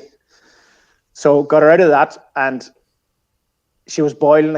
There's 3 stages. We'd rolled her twice in the first stage. We'd rolled her in the third stage. So we're heading back down the road and she was overheating and we pulled in, started pouring water in. No, what unreliable. What a... Jeez, you not build a decent car. What's wrong with you? The water was running out to the exhaust. So the head gasket was gone. So I rung Gary again and I says, I need a radiator. I need a head gasket for a Z-Tac. He says, why do you need all that? That was fine. He says, I've rolled her again. He says, you're kidding me. But that was the end. He did arrive with a radiator. We couldn't get a head gasket and sure we weren't never going to get it on her anyway. So took her home from Scotland and that was my first foray abroad. But Comanche when you're not in your own patch. Incredible. Like, you just wouldn't park it. Like, you have to finish rallies, don't you? There's just stupid mental thing where you have to finish a rally. It's probably all mental. I do be very crabbed when I do finish a rally now. I do be crabbed. I like to get to the end of a rally. And if I can't get to the end of a rally, at least if the car can drive out under its own power out of the stage, it will give me some kind of closure, shall we say. But it's never right until I get to the next rally and then I can put that one to bed. I just hate not finishing a rally. I hate it. I really hate it. So that's why a lot of time people will say, why are you still trying to get to this rally? You know, when you're maybe bordering on being OTL or whatever, and I'm still trying to drag it kicking and screaming to the end of the rally. I just feel that I have to finish the rally. Well, I think we're doing well tonight. I was a bit concerned that me being from Market Hill, just down the road from the Moy where you were, that if the two of us get chatting, it'd be like talking on the phone if I'm talking to my family, even though I've lived in England for a long time. So I put together a few prompts. You see that? Talk slowly. Don't need that one. And for you, don't think we need that one either. I think we're doing okay. We're doing all right, aren't we? Sometimes I do have to tell myself to breathe. With my brain cells really occupied, someone else has to tell me to do stuff that's supposed to be automatic. Right. Let's see if there's any questions. Right, we'll go back here again and see where we are. Right. Here we go. Hi Kev. A mate of mine was sat behind you during a trip on an open bus around New York a few years ago and messaged me to check it was you. That's right. I remember that. The boy spoke to me on the bus. Rosemary, God help her, she never gets on a holiday unless there's a rally car involved. Yeah. And she booked, I think it was a 4-day trip to New York over Christmas. Did she say what year that was? Maybe 3 or 4 years ago. Mm. And the first morning she met this bloody double-decker bus, open-air double-decker bus, and New York is friggin' foundering. And I had my Kelly's Porter Sport jacket on me, but I was foundered, and I was sitting shivering on the thing, thinking, there's not a friggin' rally car in sight of it here. And the boy spoke to me. He said, well, Frank, how's things? He went on, and I thought, Jesus Christ. I couldn't believe it. That's there you go. That's what happens. There you go. Ian reckons it in a historic Escort. So proper BDA, BDG, going back to what Mark IIs used to be like. Is that what we're talking about here? I think that's the long term. I've been threatening to do that for quite a few years, and probably I should have started to do it now in the lockdown when there's not much happening. But the Millington is so addictive. Just the buzz you get out of the Millington, and that's why I take her to get the ice cream and stuff. It just reminds you how crazy this thing is and how much fun it is. But yeah, long term, BDA, BDG, you know, going back to Oisin Price, who put in the message earlier, we went and did the Escort Rally Special in Belgium. Christophe Jacob invited us over to do that rally. One of the soundest men I've ever bumped into in the rallying world. And it's escorts from all over Europe. So there's like 112, 113 escorts from all over Europe, modified, historic spec, everything. But Oisin was there in a lightweight think Grant Shand car. What's the name of the rally? The Escort Rally Special. All right. Okay. Yeah. In Belgium. It was the first running of it, and to be honest, when we were heading to it, we were going to do it and then going on to San Marino, which is demo basically. And Christoph had said most likely would be doing the demo section of their rally, which ran behind the main rally. That's the one. We rocked up at it, and then he announced to me the night before that we're actually competing in it, and we're number 3 on the road. And I'm thinking, Jesus, I don't even know what tires I'm going to put on. But it had some decent tires, nothing new, but had some decent tires. Went and did the recce, nice stages. So we took into it. It was a funny one because we arrived at the first stage, and I think they ran 30-second gaps. But for some reason, I don't know where Lauren and I didn't realise how close the start line was to the time control check-in. We hadn't got helmets or anything on. Usually would be well on top of all that. But next thing, we're starting at the start line, and this guy's going 15, and we have no helmets on or anything. So it's bang, bang, boom, boom. First gear, bang, go. And the whole stage was just like frantic because we didn't get our usual run in, because Lauren would usually go through the stage with me as we're sitting, because she knows how bad my memory is, and she'll go through highlights. She'll have an abbreviation for the stage. Yeah. And it's something I've been doing for quite a few years. But Lauren's really good at it, because she'll say, this is the stage you didn't like, the crossroads with the slippy junction. Yeah. This is the stage with the humpback bridge. And gives me all them things, and I'm saying, right, instead of waiting for it all day, I know it's in this stage. But we didn't get doing anything like that. It was just go. And it literally felt like the back bumper was on fire the whole way through the stage. But we were fastest overall through the stage, and I couldn't believe it. Really chuffed with it. But Oisin was the man that was putting it up to us. There was another 10 or 12, class 14 powered cars there, but it was Oisin was giving us the run for the money, and he tortured us the whole day. He pushed like frig, and a BDG 2-litre Kugelfischer lightweight Grand Cham car. But it just showed me, apart from youth and skill, what a proper historic car with a young man of that calibre and can do. And great sportsman. He fought us the whole way to the death, and it was great to get it, don't get me wrong, and to have a win with Lauren by my side was fantastic, and to be the first name on that trophy, probably one of the highlights of my whole rally life, it was that particular day. And the buzz around it as well. There was a real carnival atmosphere around that rally. Everybody was there for the right reason, and everybody was there for fun, and nobody was any better than anybody else. And we were all clubmen there to race each other and have fun. And a real good feel-good factor. But no, Oisin is a star that probably should have got a drive. Another lost talent. There's so many of them in Ireland. There's several of them in Wales as well. Mm-hmm. Yeah, there is, and it's a tough old market to try and crack. There's no doubt about it. Unbelievable. Just we're talking about cars, then. Just talk me through what a Mk2 Escort looks like. What is the ultimate car then? So I'm good friends with Wesley Patterson. Wesley and I were in the same motor club, North Armagh Motor Club. So I remember him when he started to build them, and then it was just getting what I thought was silly at the time. You're getting into 70, 80, 90, 100 grand, and it's even gone well above that now. So just for those people who don't understand, like the layman would look at this as a 1977 Mk2 Escort, but it's not. It's far from it. I do use that line sometimes when I get beaten, saying, "I was 1977 Mk2 Escort." What do you expect? What do you expect? But it's so far away from that. It's unreal. They've taken on a life of their own, and it's all Ireland. There's obviously in UK, Wales, guys are building ultimate spec Escorts now too. But if you go as a customer to one of these guys and ask for the ultimate, you're into anything from 100,000 to 150,000 £150,000 to get the ultimate bells and whistles. Everything will be basically brand new. You can get a new Mk2 shell now. So your Millington engine is going to kick the ass of 30 grand on its own. The latest spec 360 brake. Series 2 plus 2.5 engine, which is just a work of art. The first one that arrived in my street, I begrudgingly bought this thing because I knew I had to have it, but I just thought, it's an awful amount of money. But when I opened the crate, I literally went, I can see where that is. It just, everything's bespoke. And it must be a hell of a feeling to open the crate and an engine and it arrives in your street. Like. Yeah. You listen, the last one that arrived, it stayed by the Christmas tree all Christmas. It literally, I posted up a picture and people thought I was joking. I took it into the house and kept it there until I was ready to put it in because it just was so beautiful.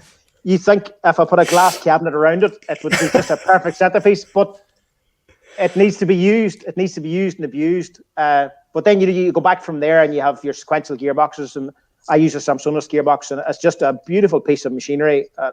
And to survive what the engine has given it, that aggressive launch of power, it needs to be something else. So to have Samsonite box and drop gears to adjust the overall gearing and flat shift, and now people are going paddle shift. I haven't done paddle shift in my car. I still want to be a bit old school. I want to be mechanically involved. I actually love the click in my elbow when I pull a gear in the sequential box. Some of the other gearboxes and the market leaders, they don't give you that mechanical feel. You don't know that you've got the gear until you let the stick go. With the Samsonite, you feel the engagement, you feel the click, and I just love that feeling. That it does my heart good. There's a wee smile on my face every time you do that. And then you go back, prop shafts is another thing I've been broken loads of, and I've been very lucky. I found bar prop shafts in Wales back 4 years ago, and they actually challenged me more or less because I had posted up a broken another prop shaft. Usually in the center carrier, I would break the shaft going through the center carrier, and that was, I would replace the prop shaft every year, but still breaking them. And again, 360 brake, sequential gearbox, back axle, 9-inch slicks on a dry road, not lifting your foot off the throttle over bumps and jumps. It's just going to break shit. So they got in touch with me and said, we can build you something on a brake. And I thought, right, that's a very brave speak. And I said, you've seen a few of my videos? Yes, we have, and we can do it. And I said, right, do it. And only over the lockdown did I change it, and I'd done 3 years. And I just said to them, build me another prop shaft, same spec as before. Why? Because I want to change it. Why? Because everything has a life. It doesn't last forever.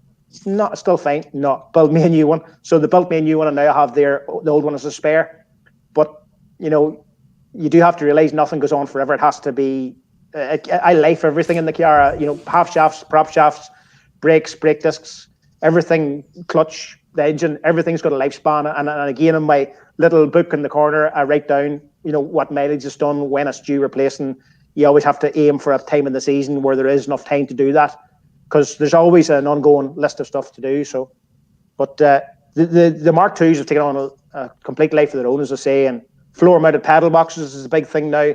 Move from the driving position back more like a touring car, where you're sitting back at the B-post, which is fine for a 6-footer. For a 5.5-footer, then everything has to come back to meet you.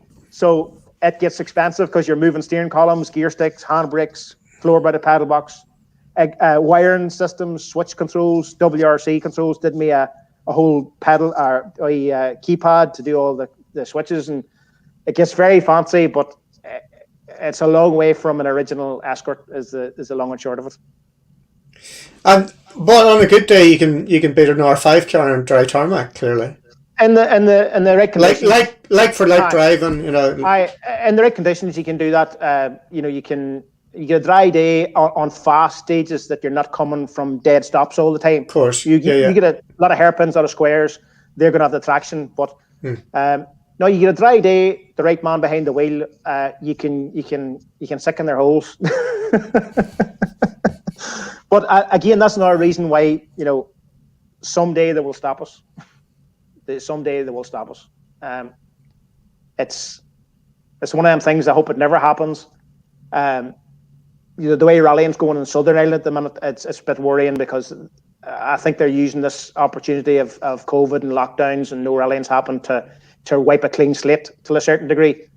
But they're very much throwing the baby out with the bathwater. But I don't know for a fact what's going on or what's happening. But I think it's going to take a while to get rallying in Southern Ireland, where the real good rallies are and the real good rally people are. It's going to take a while to get that back up and running again. I certainly don't think it'll be much this year. Maybe towards the tail end of the year, beginning next year. But for a while, they've been trying to put the brakes on us. Literally, there was talk about minimum weights being put into Escorts, and they talked about 1,250 kilos at one stage, which is completely ludicrous to me, because that's more weight to get stopped. That's more weight to punch a hole. That's more weight to do harm. There's some very lightweight Escorts, but most of our Escorts are all between 1,000 and 1,100 kilos weight-wise, ready to rally. There's not very much in the way of really lightweight stuff that would be getting dangerous or anything, but putting my minimum weight in, I think, is not a way to go. But listen, the powers will be, will do what they'll do, and hopefully I'll get doing what I want to do. And adapt and make the best of it in this current time anyway. As long as I don't want an electric engine on it, it'll be all right. So Simon said, I remember we were heading to the finish at Wexford, I assume that is in 2018, when the Proton stopped them out in the finish ramp. Frank stopped and said that he was not going over the ramp without me and offered to tow us to the finish. Oh, great competitor spirit. Brilliant. Simon's a good lad. Good man. Aidan Campbell's watching. Jared Keown, great ambassador for Irish Round, just pure nuts. Barney's back. Frank in the Fiesta in the Wood was a highlight of my spectating at rallies. Back when I'd her. Fred McGuckin is the bravest. Yeah, what about these co-drivers then? I know Lauren, we'll talk about her really, but about the social media side of things in a minute. Co-drivers getting in with you. You've got this phobia as well, a co-driver. If he goes quiet, you don't like it. That's not a good thing when people go quiet. I can't remember how that kicked off, when somebody went quiet on me. Way back in the day, somebody went quiet on me and I thought they'd passed out. But they hadn't, but it worried me and I kept looking around thinking, is he all right? Because he wasn't saying very much. But I've had a lot of co-drivers, as I said earlier. I always insist that they stump up the entry fee. Rallying is expensive, from every side of it. And we talked about tyres and building an Escort and maintaining a car and doing all that there.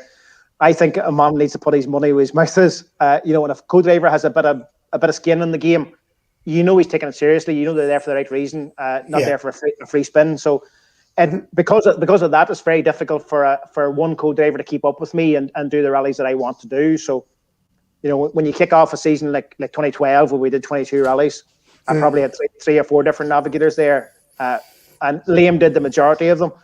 And Liam's one of them fellas that'll just turn up hell or high water. If he can get there, he'll be there and he'll do it. And like Liam, if you watch some of the NCR with Liam gets an awful hard time for talking so fast and repeating stuff. But as you probably realise from mine, I have the attention span of a gnat. Very unprofessional, obviously. Just I need to be told everything twice and I need to be drilled into me. And it's part of the not going quiet. Sometimes when you watch NCR of proper co-drivers and they've called a 600 straight and then they don't speak till they need to speak, I can't be doing that at all. No, I can't be doing that at all. Talk about anything. Talk about the weather. We went and done the Snowman Rally back in 2009, which was the stupidest thing, one of the stupidest things I've ever done. And it was all Adrian Hamilton's fault. He came up with this great idea that me and him and Vivian Hamill will go on 3 Escorts and do the Snowman Rally in Inverness. And the Snowman Rally is exactly what it sounds like. It's snow. Mm-hmm. So we rocked up. We had got the notes on the DVD from the provider, and it was no snow. And there were great stages. There was like 1,000 straights in it, 1,100 straight. Big, fast flowing stages, lovely looking stages. But as we got further and further north, the yardsticks and meter sticks at the side of the road were getting higher and higher with snow. And I thought it's probably because they've been snow plowing them all off the road. But no, there was a lot of snow. And we weren't allowed to run snow tyres. It was gravel tyres only. And literally, some of those 1,000, 1,100 straights, Liam was with me, and we talked about the weather. We talked about our home flights. We talked about a petrol station he just got. We talked about anything and everything because it took that long to get down these long straights. But he knew not to stop talking, so we just talked about other things. And then he would chime back into notes and say, and we have a square right. And we've just went past the square right, and now we're up the fire break. It was literally like that. Everything happened in slow motion. But co-drivers... See, I'd have a problem with that, you see, if I get into it, because I was a complete opposite. It was rare. No, it's rare you'd hear me repeat myself because you don't have time, if you're absolutely... yeah. But well, you see, you never said anybody as slow as me. Oh, I did. But it's funny with Lauren. Lauren obviously knows me better than anybody. Yeah. And she knows when I have either misheard the note or ignored the note.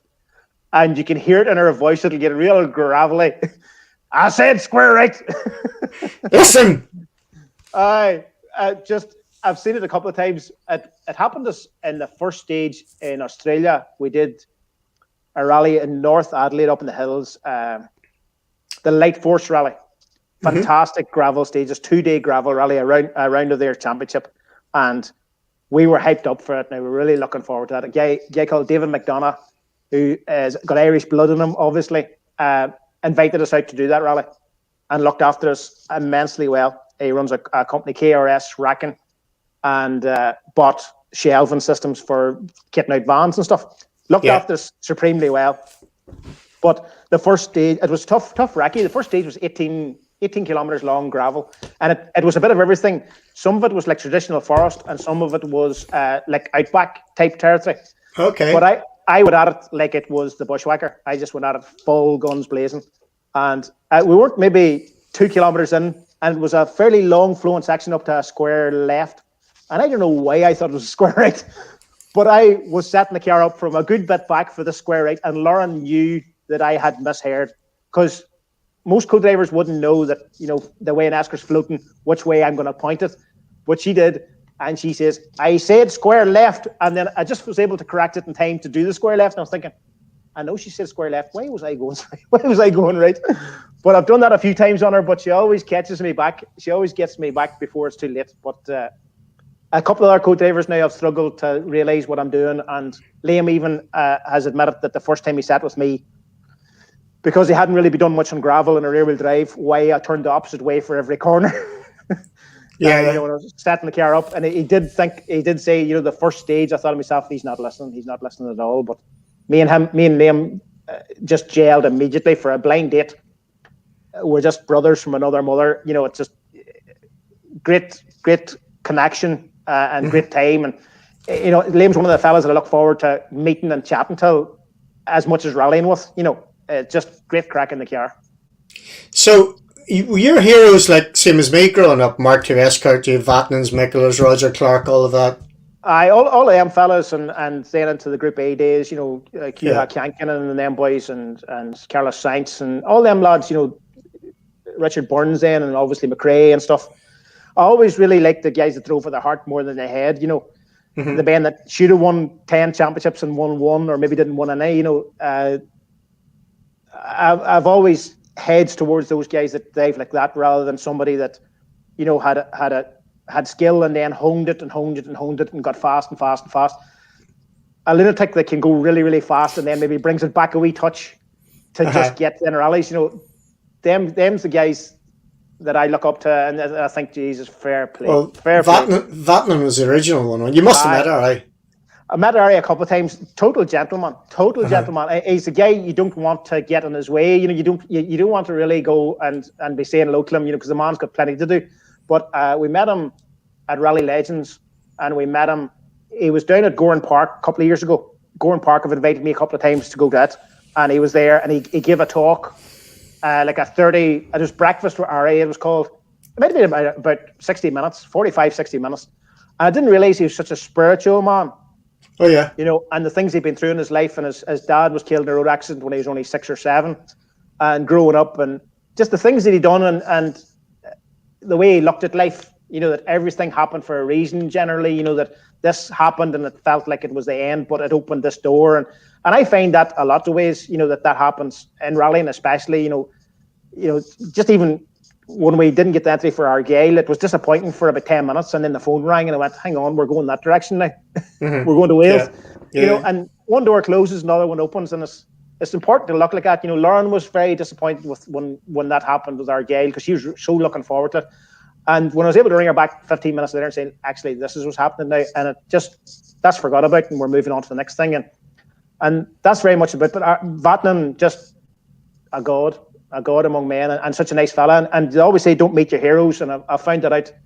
I met a hero in New Zealand and turned out to be an asshole. And I thought, I don't want to meet another one.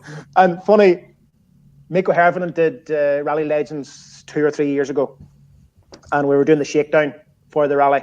And Miko was in a WRC Focus. Can't remember, it was an 07 or 08 or something. But Miko's always a guy that really followed and thought, humble man, mechanic, hands-on, doesn't blow his own trumpet, and only for Loeb would have been a multiple champion, and that's just the way it is. But Lauren says, come on, we'll go down and chat to having him. Miko? And I says, nah, you go on ahead. I'm not going near him. But you like Miko. And I says, I do. That's why I'm not going to talk to him. Just leave him where he is. I like the man. I like to think of what he's like, but I don't want to find that he's not like that. So I says, just you go on ahead. So she knows my odd ways. So she got out and she went on ahead down. And 5 minutes later, here she has Miko Hervinen standing at the passenger door of the car talking to us. What a lovely fella. What a lovely fella. And he was so intrigued with the Mark II. And again, like we were talking about earlier, how far it had been moved on from a BDA, and he has a BDA. And just the sequential box and suspension and the brakes. And we spent about 15 minutes going through the pedigree of the car. And just one of the lads, lovely fella. And then he came and did West Cork. Yeah, 19. of course. And it was just like we had finished the conversation 2 minutes before. He was over and big chat. What tyres do you reckon we should go on? And I thought, is he taking the piss asking me for tyre advice? I haven't a clue. The fast ones, Miko. But just lovely fella. So, people like that there is what keeps the sport alive, more so than the robots, that get it right all the time. You need a human being in there, I think, to make it interesting. Where frailties or mistakes, weigh the thing up, and sometimes the way you bounce back from them things is the measure of the person, in my opinion. Definitely. I've got another one here. Couple here. Right. Caroline says that she works the stock car track now and she loves it. There you go. You can see how you definitely enjoyed it back then. Right. Here's one. I have to say the buzz that you added for Hi Fergal to San Marino was unreal. We'll definitely have to go back. All but the ladies weren't throwing underwear when he passed. Proper approachable gentleman of sport. So talk rally legend then. I think if that's the Fergal I'm thinking of, I wrecked most of the rally in his hire car. There you go. I get into a problem with my hire car, as I always do when I go abroad. And he'll soon let us know, don't worry. Go on. Fergal donated his recce car. And he came and wrecked a couple of stages with him and his girlfriend. And I said, the only rule is you can't speak, because I says, me and Lauren will be speaking. And he never spoke the whole way through it. Rally Legends, do you want to know about it? Yeah. Rally Legends just is one of the insane place in the world that somebody has to go to. Everybody has to go to at least once in their life. Again, another place I'd never heard of. They'd been emailing us for probably 2 or 3 years to see if we'd go and do the event. And I would give it a quick scan over. And all I ever seen, when you would click Rally Legends San Marino, was this car parky looking thing where they were racing around cones. And well, that's not my scene. What would it be driving to Italy to do that for? Mm-hmm. So I never passed a whole lot of remarks, just said thanks, but no thanks. And then 2017, another email came in, and again, dinner table that evening, chatting about the day. And I says, them people from Italy have sent us an invite again. And Lauren says, which rally is this? And I says, it's a Mickey Mouse thing around traffic cones. I'm not going to go. They've been emailing 2 or 3 years now. And she says, well, have you got a name for the rally? And I says, it's San Remo or San Marino. And she says, Rally Legends. And I says, that's the one. She says, you've had an invite for 2 or 3 years and you haven't went to Rally Legends. So she had a strap on her for about half an hour. So she went away and she did her usual thing. She got about 4 or 5 YouTube clips of the stages and the scene and showed it to me. And I realised then that I'd only been clicking into the super special. That this super special thing goes around an industrial estate. And that's all that I had seen. And I assumed that was the whole rally. So we bit the bullet and went out in 2017 and did the event. And it was just like coming home. It was just like being rallying here 30 years ago. Again, like we said earlier, Before you say any more, I'm hopefully going to tee up. This made the BBC Sport website. So if I can get this going here, then we'll share that. Okay. And we'll do that. Right. Okay. So make a big screen and we'll get her going here. And you need the audio this time. I've got the audio this time. Thanks for the reminder. Right. Let's have a look at this then. It should work. Go. Working? Yeah.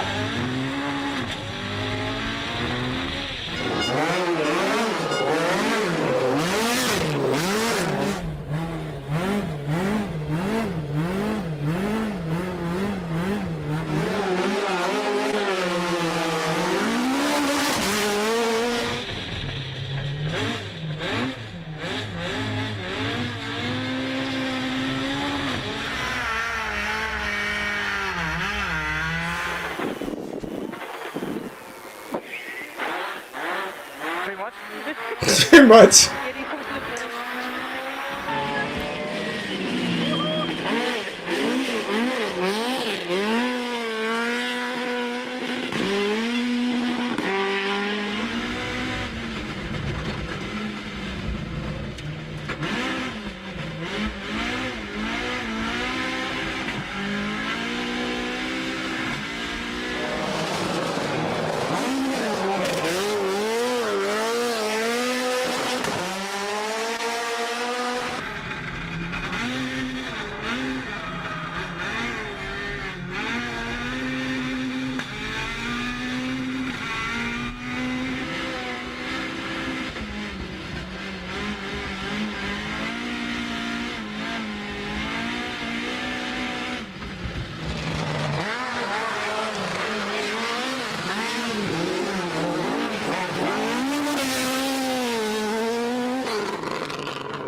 Fair play. You've got the general idea there, Frank. There's wiser locked up. So for anybody who doesn't know and understand this event, then sorry, I'll get rid of that. Yeah, it's quite a bit of it is invitation only. They run a national rally in it that says maybe 35, 40 entrants. And then around that, they build up a Group B section with the proper 037s back from the day and all Quattros and then a Legend Stars section that they put clampets like me in. A Mk2 Escort can't technically be accommodated. There's no category for a Mk2 powered Escort, so they put us in Legend Stars. So we're not officially timed, but we do the rally just as if we are. And I didn't realize we weren't timed until I arrived in San Marino. That's how smart I am. And I was bitterly disappointed until, and I actually was going to go home. I was really huffing about the whole thing because they hadn't explained this to me. And I thought, what the hell have I driven all the way to Italy to a rally that I'm not being timed in? But when we realized we were there, we had our accommodation booked, everything was done, we had to do the event. But the buzz around it just was fantastic. And 300 or 400 yards into the first stage, I realized I can be a complete hooligan and nobody can arrest me. And that just gave you so much freedom to be just that hooligan, just that 16-year-old hooligan that is inside looking to get out. And, you know, as the 3 days went on, you realize that, hang on, this car is not going to survive this because this is just too soaring. So we have too much grip. We need to get rid of grip. So road tires, we went and bought road tires, which, Jesus, such a voyage into the unknown, was road tires in the back of a Mk2 powered Escort. And then the years following that, we went back, we've taken gravel tires. So we run gravel tires on a tarmac road. And at least they give you a wee bit more stability and a wee bit more idea where she's going to go next. But it's just the best fun. And the crowds, even last year was one of the few rallies we did last year. And it only had maybe a half of the crowd it normally has. But it still felt like a carnival atmosphere. The flares going off and the night stages and bits and pieces and people coming up to you speaking all kinds of languages and everybody thanking you for being there, for coming. You know, they're so grateful to see you coming to do their event. And it's just a buzz. It's just a complete buzz and the freedom to be a complete hooligan. You know, and the way they bring things about, like on the Thursday night before the rally starts, they have a ceremonial start on a Thursday night. And just outside the stadium, it's like an Olympic stadium they have there, somewhere, a football stadium, and we're servicing it around the edge of it. But outside it, there's this roundabout, and it's become a thing over the years where the locals go crazy around this roundabout the night of the ceremonial start. And over the years now, they've started to bring, when you go for the start ramp, the crowd funnel you to this roundabout. Instead of going into Park Fermi, you're funneled to this roundabout. Now, the first year we were there, this happened, and I had no idea. Now, Lauren did know this was happening, and she eventually admitted to me later that she knew this was going to happen. But I am the world's worst to do donuts round a roundabout or something like that. Completely useless. For a man that's been rallying as long as I have, to be so useless at that is embarrassing. But it's like one of them things, if you throw me down a stage and I arrive at a corner, I'll make a fair good stab at going around it. Maybe backways, maybe forwards, but I'll usually, I'll make a stab around. You see, if you set me at a roundabout and say, right, do donuts around the roundabout, I'll hit everything around the bloody thing. But we got funneled out to this roundabout, and we're sitting at a roundabout, and I'm saying, "What? We're supposed to be going to Park Fermi. How do we get from here?" And all the cars went that other way, but this crowd pick cars and say, "Right, we want him on the roundabout." And we were taken to the roundabout. So I made this feeble attempt to go around the roundabout and realised we needed less grip. So that over the years now, the last couple of years, it's become a real problem, this roundabout, because now the local boy racers are doing the same thing. And the police had water cannons on it, did everything to try and stop them from doing this. So what did the club do? They embraced it and brought it into the rally. So now, the last 2 years we've went there, they'll pick maybe 6 or 7 drivers, and they'll set us out that you do a donut round this roundabout, you do 300 yards up this other roundabout, a donut round there, and down to this one and back, and you do this 3 or 4 times to make it part of the event.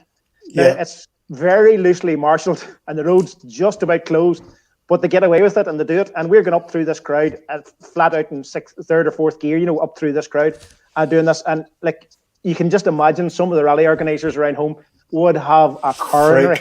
They would have a coronary if they seen that. But it's just such a buzz. It's unreal. So it's a beg is all, if you love rallying and love the smell of oil and the smell of fuel and the smell of burning rubber and the old cars as well. You'll see modern R5 cars as well, but the old stuff that you forgot existed. Some of the stuff out there just unreal. We ran behind an 037, not last year. I think it was the year before. And even seeing the way they were designed, the way the whole thing lifted up and you were in behind the wheel in the whole engine, but the 2 Italian guys that were driving, driver and co-driver, didn't speak one word of English, but we were behind them for 2 days, and it was great just watching it and smelling it. And even their service crew were in an old day service van. They had the martini overalls and the sweatbands on. They take it really seriously. But I spoke to one of the guys who spoke English, and the car was quite tatty and dirty and grimy, and she just needed a good wash. And I was saying to him, I says, "What kind of money is that thing worth?" And he says, "Well, one similar sold for €1 million last year." And I says, "Jesus, if you cleaned that thing up, she'd be worth that money." He says, "No, she's worth more than that." But he says, "No, she hasn't been washed since whatever rally in 1986. I says, "What?" He says, "That's as she finished the finish ramp of the last World Championship event." He says, "You see that oil catch can? There was an old, like a Castrol drum with a head cut off with the pipe in it." He says, "That was put on the last service to get her through." He says, "That's as she left that rally in 1986. Incredible. And that guy was giving her death around San Marino. Fantastic, yeah. Bit of history. We ran with Grafoni in the 2001 World Championship in the 206 World Rally Car, and 3 or 4 of the guys used to be Lancia mechanics in the proper Group B days. So listening to some of the stories was they mighty. Could tell you some stories, boy. Yeah. Andy Gray's watching. Good to have you here, Andy. And you probably had something to do with that video, I'd have thought, as well. That's the BBC Northern Ireland man. He is indeed, yeah. He's a top man too. Right, Peter Robinson wants to know about Otago, New Zealand. So, New Zealand roads clearly are absolutely mint. What do you think? Yeah, fantastic roads. They're not all big fast roads. They would have their forestry stages as well as more traditional, like home and quite slippy and greasy. But the public roads that they talk about, which are gravel roads, unbelievable roads, but scary because even though they're big and wide, there's only one lane. Quite marbly and cambery, just depending on the ones up in the North Island that we did the second rally, the Rally Whangarei, which actually was just on this weekend again. Mm-hmm. We did it 2 years ago, and it's quite it's more cambery than Otago even. But again, a great atmosphere, great rally heritage, great rally people, and a lot of Mk2 Escorts there. Again, very different specs from what we would get home here. Again, Nissan engines and gearboxes used quite widely, and different bits and pieces. It's a bit like, we use a lot of Vauxhall engines here as well, and you run what you have. Great rally people, tough stages. Wrecking was very difficult there because the first year we went to Otago, you got one pass in a convoy that I think had a minimum speed of 60 kilometers an hour, so you couldn't slow down, and you just ripped your notes and went, and you didn't get to check them. You didn't do anything. The last year we went back was a bit easier because you get 2 runs at it in a convoy, so you got to rate it and then check it. But really, really tough on a co-driver. You get a good co-driver out there that can do that. They're very quickly world championship level, in my opinion. It's a bit of it sort of brings me back to a bugbear that I have about rallying at home here at the minute, where, not that I do them very often, but as far as I know, Kirkuson, Bishop's Court, Shackleton, you're not allowed to use notes anymore. Right. You have to do them by the tulips or whatever. And I think that's really poor. For starters, I don't think it's safe, but how is a new co-driver and even a new driver or co-driver supposed to cut their teeth? You know, a co-driver will literally turn up at a stage rally as their first time calling notes. I think it'd be a whole lot better if they could go to Bishop's Court, Kirkuson or Shackleton, where there are runoff areas that we don't have in a stage rally, and actually learn their trade. But that's going off the topic, as I usually do. Now, New Zealand, great place, fantastic place. I can't speak highly enough of it. Probably the closest thing to Finland that you'll get. Trinidad stages were very like that as well, fast and flowing. Quite a sandy base on them. Tyre choices are difficult in foreign countries too, because there's a very different surface in a lot of them. So your traditional tyre that you would put on here might not be the right tyre to run out there. So when you have to bring your tyres with you, sometimes it can be difficult. You know, you have to. New Zealand was good because there was such a good infrastructure and such a good backup. As soon as they got in touch with us to ask us to come, they immediately gave us contacts of a couple of good rally men to bounce thoughts off and get ideas from. And they were able to, you know, Tony Gosling lives out there. He's an Englishman. He's been out there 20 odd years, and literally would do anything for you. And he gave me some real good pointers. And Jeff Judd is a big rally man out there. Used to co-drive in the Asia Pacific Championship with Subaru. You maybe would have come across Jeff Judd, or I've heard his name back in the past. But lovely man, and serviced for us in all the events we did. His great service crew. Looked after us really well and was able to give us pointers. So even though, you know, Trinidad's not that long ago, back in 2014, there's a whole lot more infrastructure now to be able to get in touch with people and get YouTube clips and get a sample of what you're going to. It's not as much of a voyage into the unknown as it once was. I often think back of when Kenny McKinstry went to Barbados first. I think it was an F2 car. Like, what would he have known about that place before he went there? You know, I think he went in the Subaru first. I think the first time was the Subaru. Yeah, right, I think so. Right. The F2 one is the one that sticks out in my head. But I often think, compared to what we can find out now, you know, and get all the things together and work out where things are and Google Maps and everything, he would have had a voyage into the unknown. That would have been a proper voyage into the unknown. Yeah, he probably thought it was off the coast of Africa as well. Probably. So... What else we got here? One of the great characters. Yeah, thanks, John. He definitely is. Hello, Rodney Robb. Good to see you here. Hello, Noel. What's this one? Listening in New York Airport. I had privilege to sit with Frank on a few occasions, but he got me my hat-trick win on the home event, GSMC. I think it's Martin Brady, isn't it? Martin Brady. That's Martin Brady. Recognition. That just highlights another thing that happens in the Irish rallying. Trevor. You may not be aware of it. First off, congrats to Martin. I think he won the rally he was doing this weekend as well. They did indeed. I just seen that earlier on social media. They had a great run. Martin's been doing a lot of rallying out in America. It's a place where I'd love to go and rally at before I hang up my helmet sometime. But back in 2012, that year that I could do no wrong, when we finished that Donegal Harvest with some bent panels and won our championship, Martin was doing that rally with somebody else. But me and him had agreed to do the Bolton Glass rally the next day and Sunday. So it was a quick turnaround back to the workshop, bait out a few panels, quick spanner check, and straight down to Bolton Glass.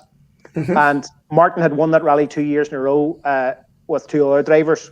And it's his local rally and he wanted to get the hat-trick. And I thought, he must be fairly desperate when he's come looking for me. And it was a real pissy wet day in a Mk2 Escort. And there was quite a few good Mitsubishi Evos there. So there was very little chance, I thought, in my opinion, of pulling off a win. But Martin is such a professional. And he had organised all this with Liam. Liam had basically pimped me out. The buggers had this all arranged between the two of them, and I was the last one to know that I was doing this rally with Martin, basically.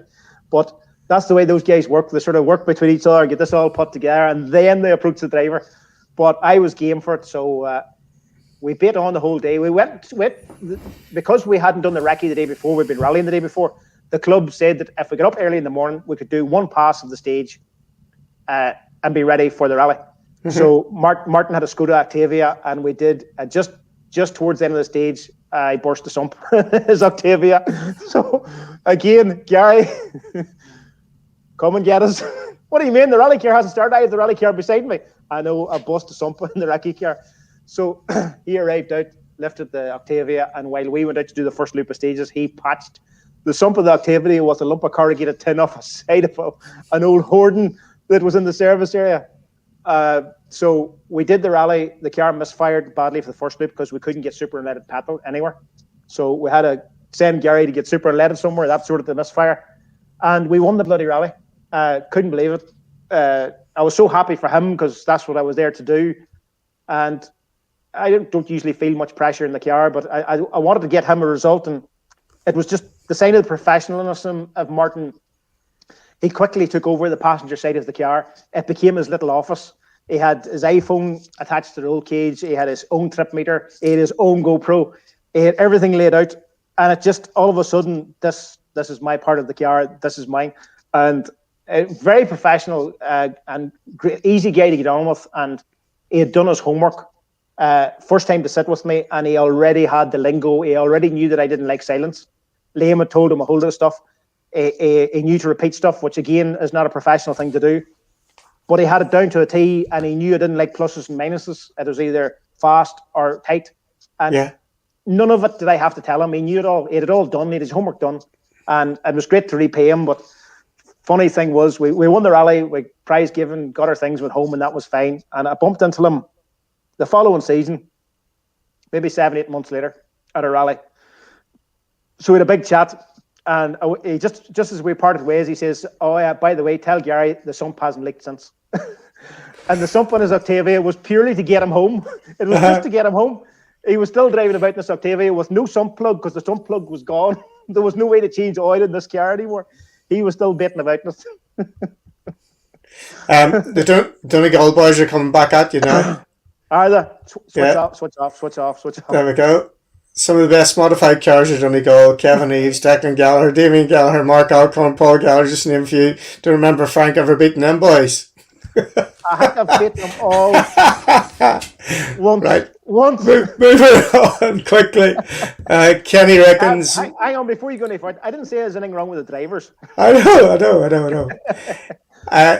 Kenny says, remember watching the Tour of Sperrins and a battle between Frank and Camillus Bradley, with Frank came out on top, which would have been Camillus' home rally. It was a fast rally to watch and crowded both of them. Yeah, I'm sure it was. Big fight. Camillus could pedal car too, eh? Yeah, good man to pedal. Make sure to ask him about the Fiat 5-cylinder he ran for a couple of rallies. That sounded amazing. That was a sort of an experiment, shall we say. Engine builder down south had said to me that he could build this engine and it would be a real good gravel engine, load of torque, 2-litre, 5-cylinder, and it would sound like a Quattro. And that just hooked me. So it was a bit of an effort getting it into the car and getting it piped up and getting it to run. And it did sound like a Quattro, but it just had a few teething problems, and it went back to him to get sorted, and it never materialized. It never came back again. So that was the sort of the end of that. But it sounded unbelievable. It revved to like 9.2 or 9.3, and it sounded like a Quattro on steroids.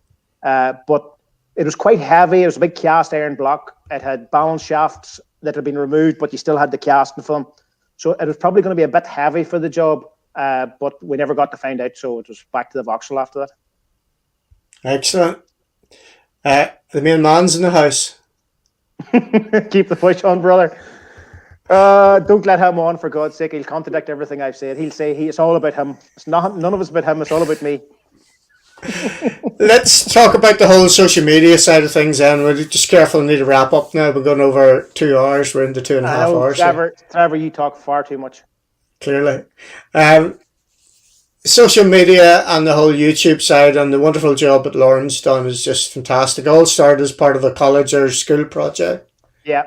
She did media at school, movie making and bits and pieces at uni. And she has a natural flair for it, and sometimes it annoys me she doesn't follow it more in different avenues. She just has an eye for things, you know, when you can see her walk away and you know, you think, wonder what she's at, and then next thing it'll become obvious when it appears in the video she's done. You know, where it's maybe just a bit of grass or anything. She sees all these things, and a lot of the time she's videoing stuff that I don't know she's videoing, because half the time I don't know she's videoing it, and if I did know, I would bitch about it. But she knows better than I do. There's no doubt about that. So she does a fantastic job, and it's down to her that we've done all these foreign events. You know, nobody in New Zealand was going to know about this clampet baiting about an escort in Ireland, only for her doing these videos. And she obviously makes me look better than I am. She makes it look faster because she picks all the bits that look the craziest. And the Fast Side was Mental trilogy, as we call it now. She's done 3 of them over the years. They always do really well because, you know, she picks these things out. And a lot of time I'll say to her, you know, you probably haven't got enough to do another Fast Sideways and Mental. And she says, I'm going to have to cut a load of stuff out. There's so much stuff that's, you know, it's going to be on the editing room floor, basically. But between that and it was Rosemary that put me on Facebook. She put me on Facebook 3 times, and I made her take me down off Facebook. I was never that into that kind of thing. I was always busy in the garage. I was always doing my own thing and sort of just closed the door, leave me alone, let me do my own thing. But I switched on the computer at work one morning to check my emails before I headed out, and there was these shitload of friend requests. And I thought, what the hell is this? Somebody's put me on Facebook, and saying she put her hand up and she's get me that off Facebook. So that happened 3 times, and then eventually she says, you're on Facebook, and that's it. And you know what? You wonder now, you know, how did we live before Facebook and social media and Snapchat and YouTube and all that kind of thing? You really wonder, you know, now you go there for your news to find out when rallies are running and find out the Welsh Gravel Championship. It was Facebook. That's where it caught me, and that's where we're heading. So that's just the way the life is. You know, I don't think there's many people that fight against it anymore. I certainly did, but now you realise, and you know, since we let it be known that we're doing the Welsh Gravel Championship, the amount of offers I've had from Wales, from lads, from mechanics, from people that have a garage, that have a parking area, that can want a service for us at a rally, the amount of offers you get for help, you know, you could never have reached all that and had that backup to have if you're stuck. And you know, I'm forever screenshotting stuff and saying, right, put him in there because he's offered to help if I'm stuck at that rally. That man only lives up the road and he has a garage and he has a lift and he has a tire machine. Da da da da. You know, it's amazing just the opportunities it opens up. And with sponsors, you know, like with Bashak and Jefferson and the lads that have supported me from the very beginning, PH Shot Blast and Campbell Contracts, all those fellas, and even a couple of Australian ones that have come on now lately, you know, you just wonder what's the point in sponsoring an escort in Ireland when you're a construction company in New Zealand or a metal fabrication company in Australia. But that's the reach now. It's a worldwide audience for everybody. It's not just for me, it's for everybody and anybody. And I'm lucky that have, you know, the backup that I have with Rosemary and Lauren doing all these things for me. I could never do all these things. And, you know, the dragging me kicking and squealing into the 21st century, Rosemary reckons if she could get my dress sense into the 20th century, it'll be a start. But they're doing something right. What about the workshop videos? Did we talk about that before we went live or not? I can't remember, it's that long ago. So you've got this workshop series now where you're telling people. I just, you see, with no rallying, you know, again, with entry fees and bits and pieces, you're trying to work out how to make this viable going forward. And with Lauren now more in the driver and the passenger seat than most others, she's having to try and dig up entry fees. So she said to me at the beginning of lockdown, you know, right, something she's been thinking of for a while was to push the YouTube channel a bit more and actually start doing advertising to gain some kind of an income of a revenue of YouTube. And it's pittance, like, get it real, it's pittance, but every stream turns into a river if you keep getting your wee bit of pittance here and there and a wee bit of merchandise.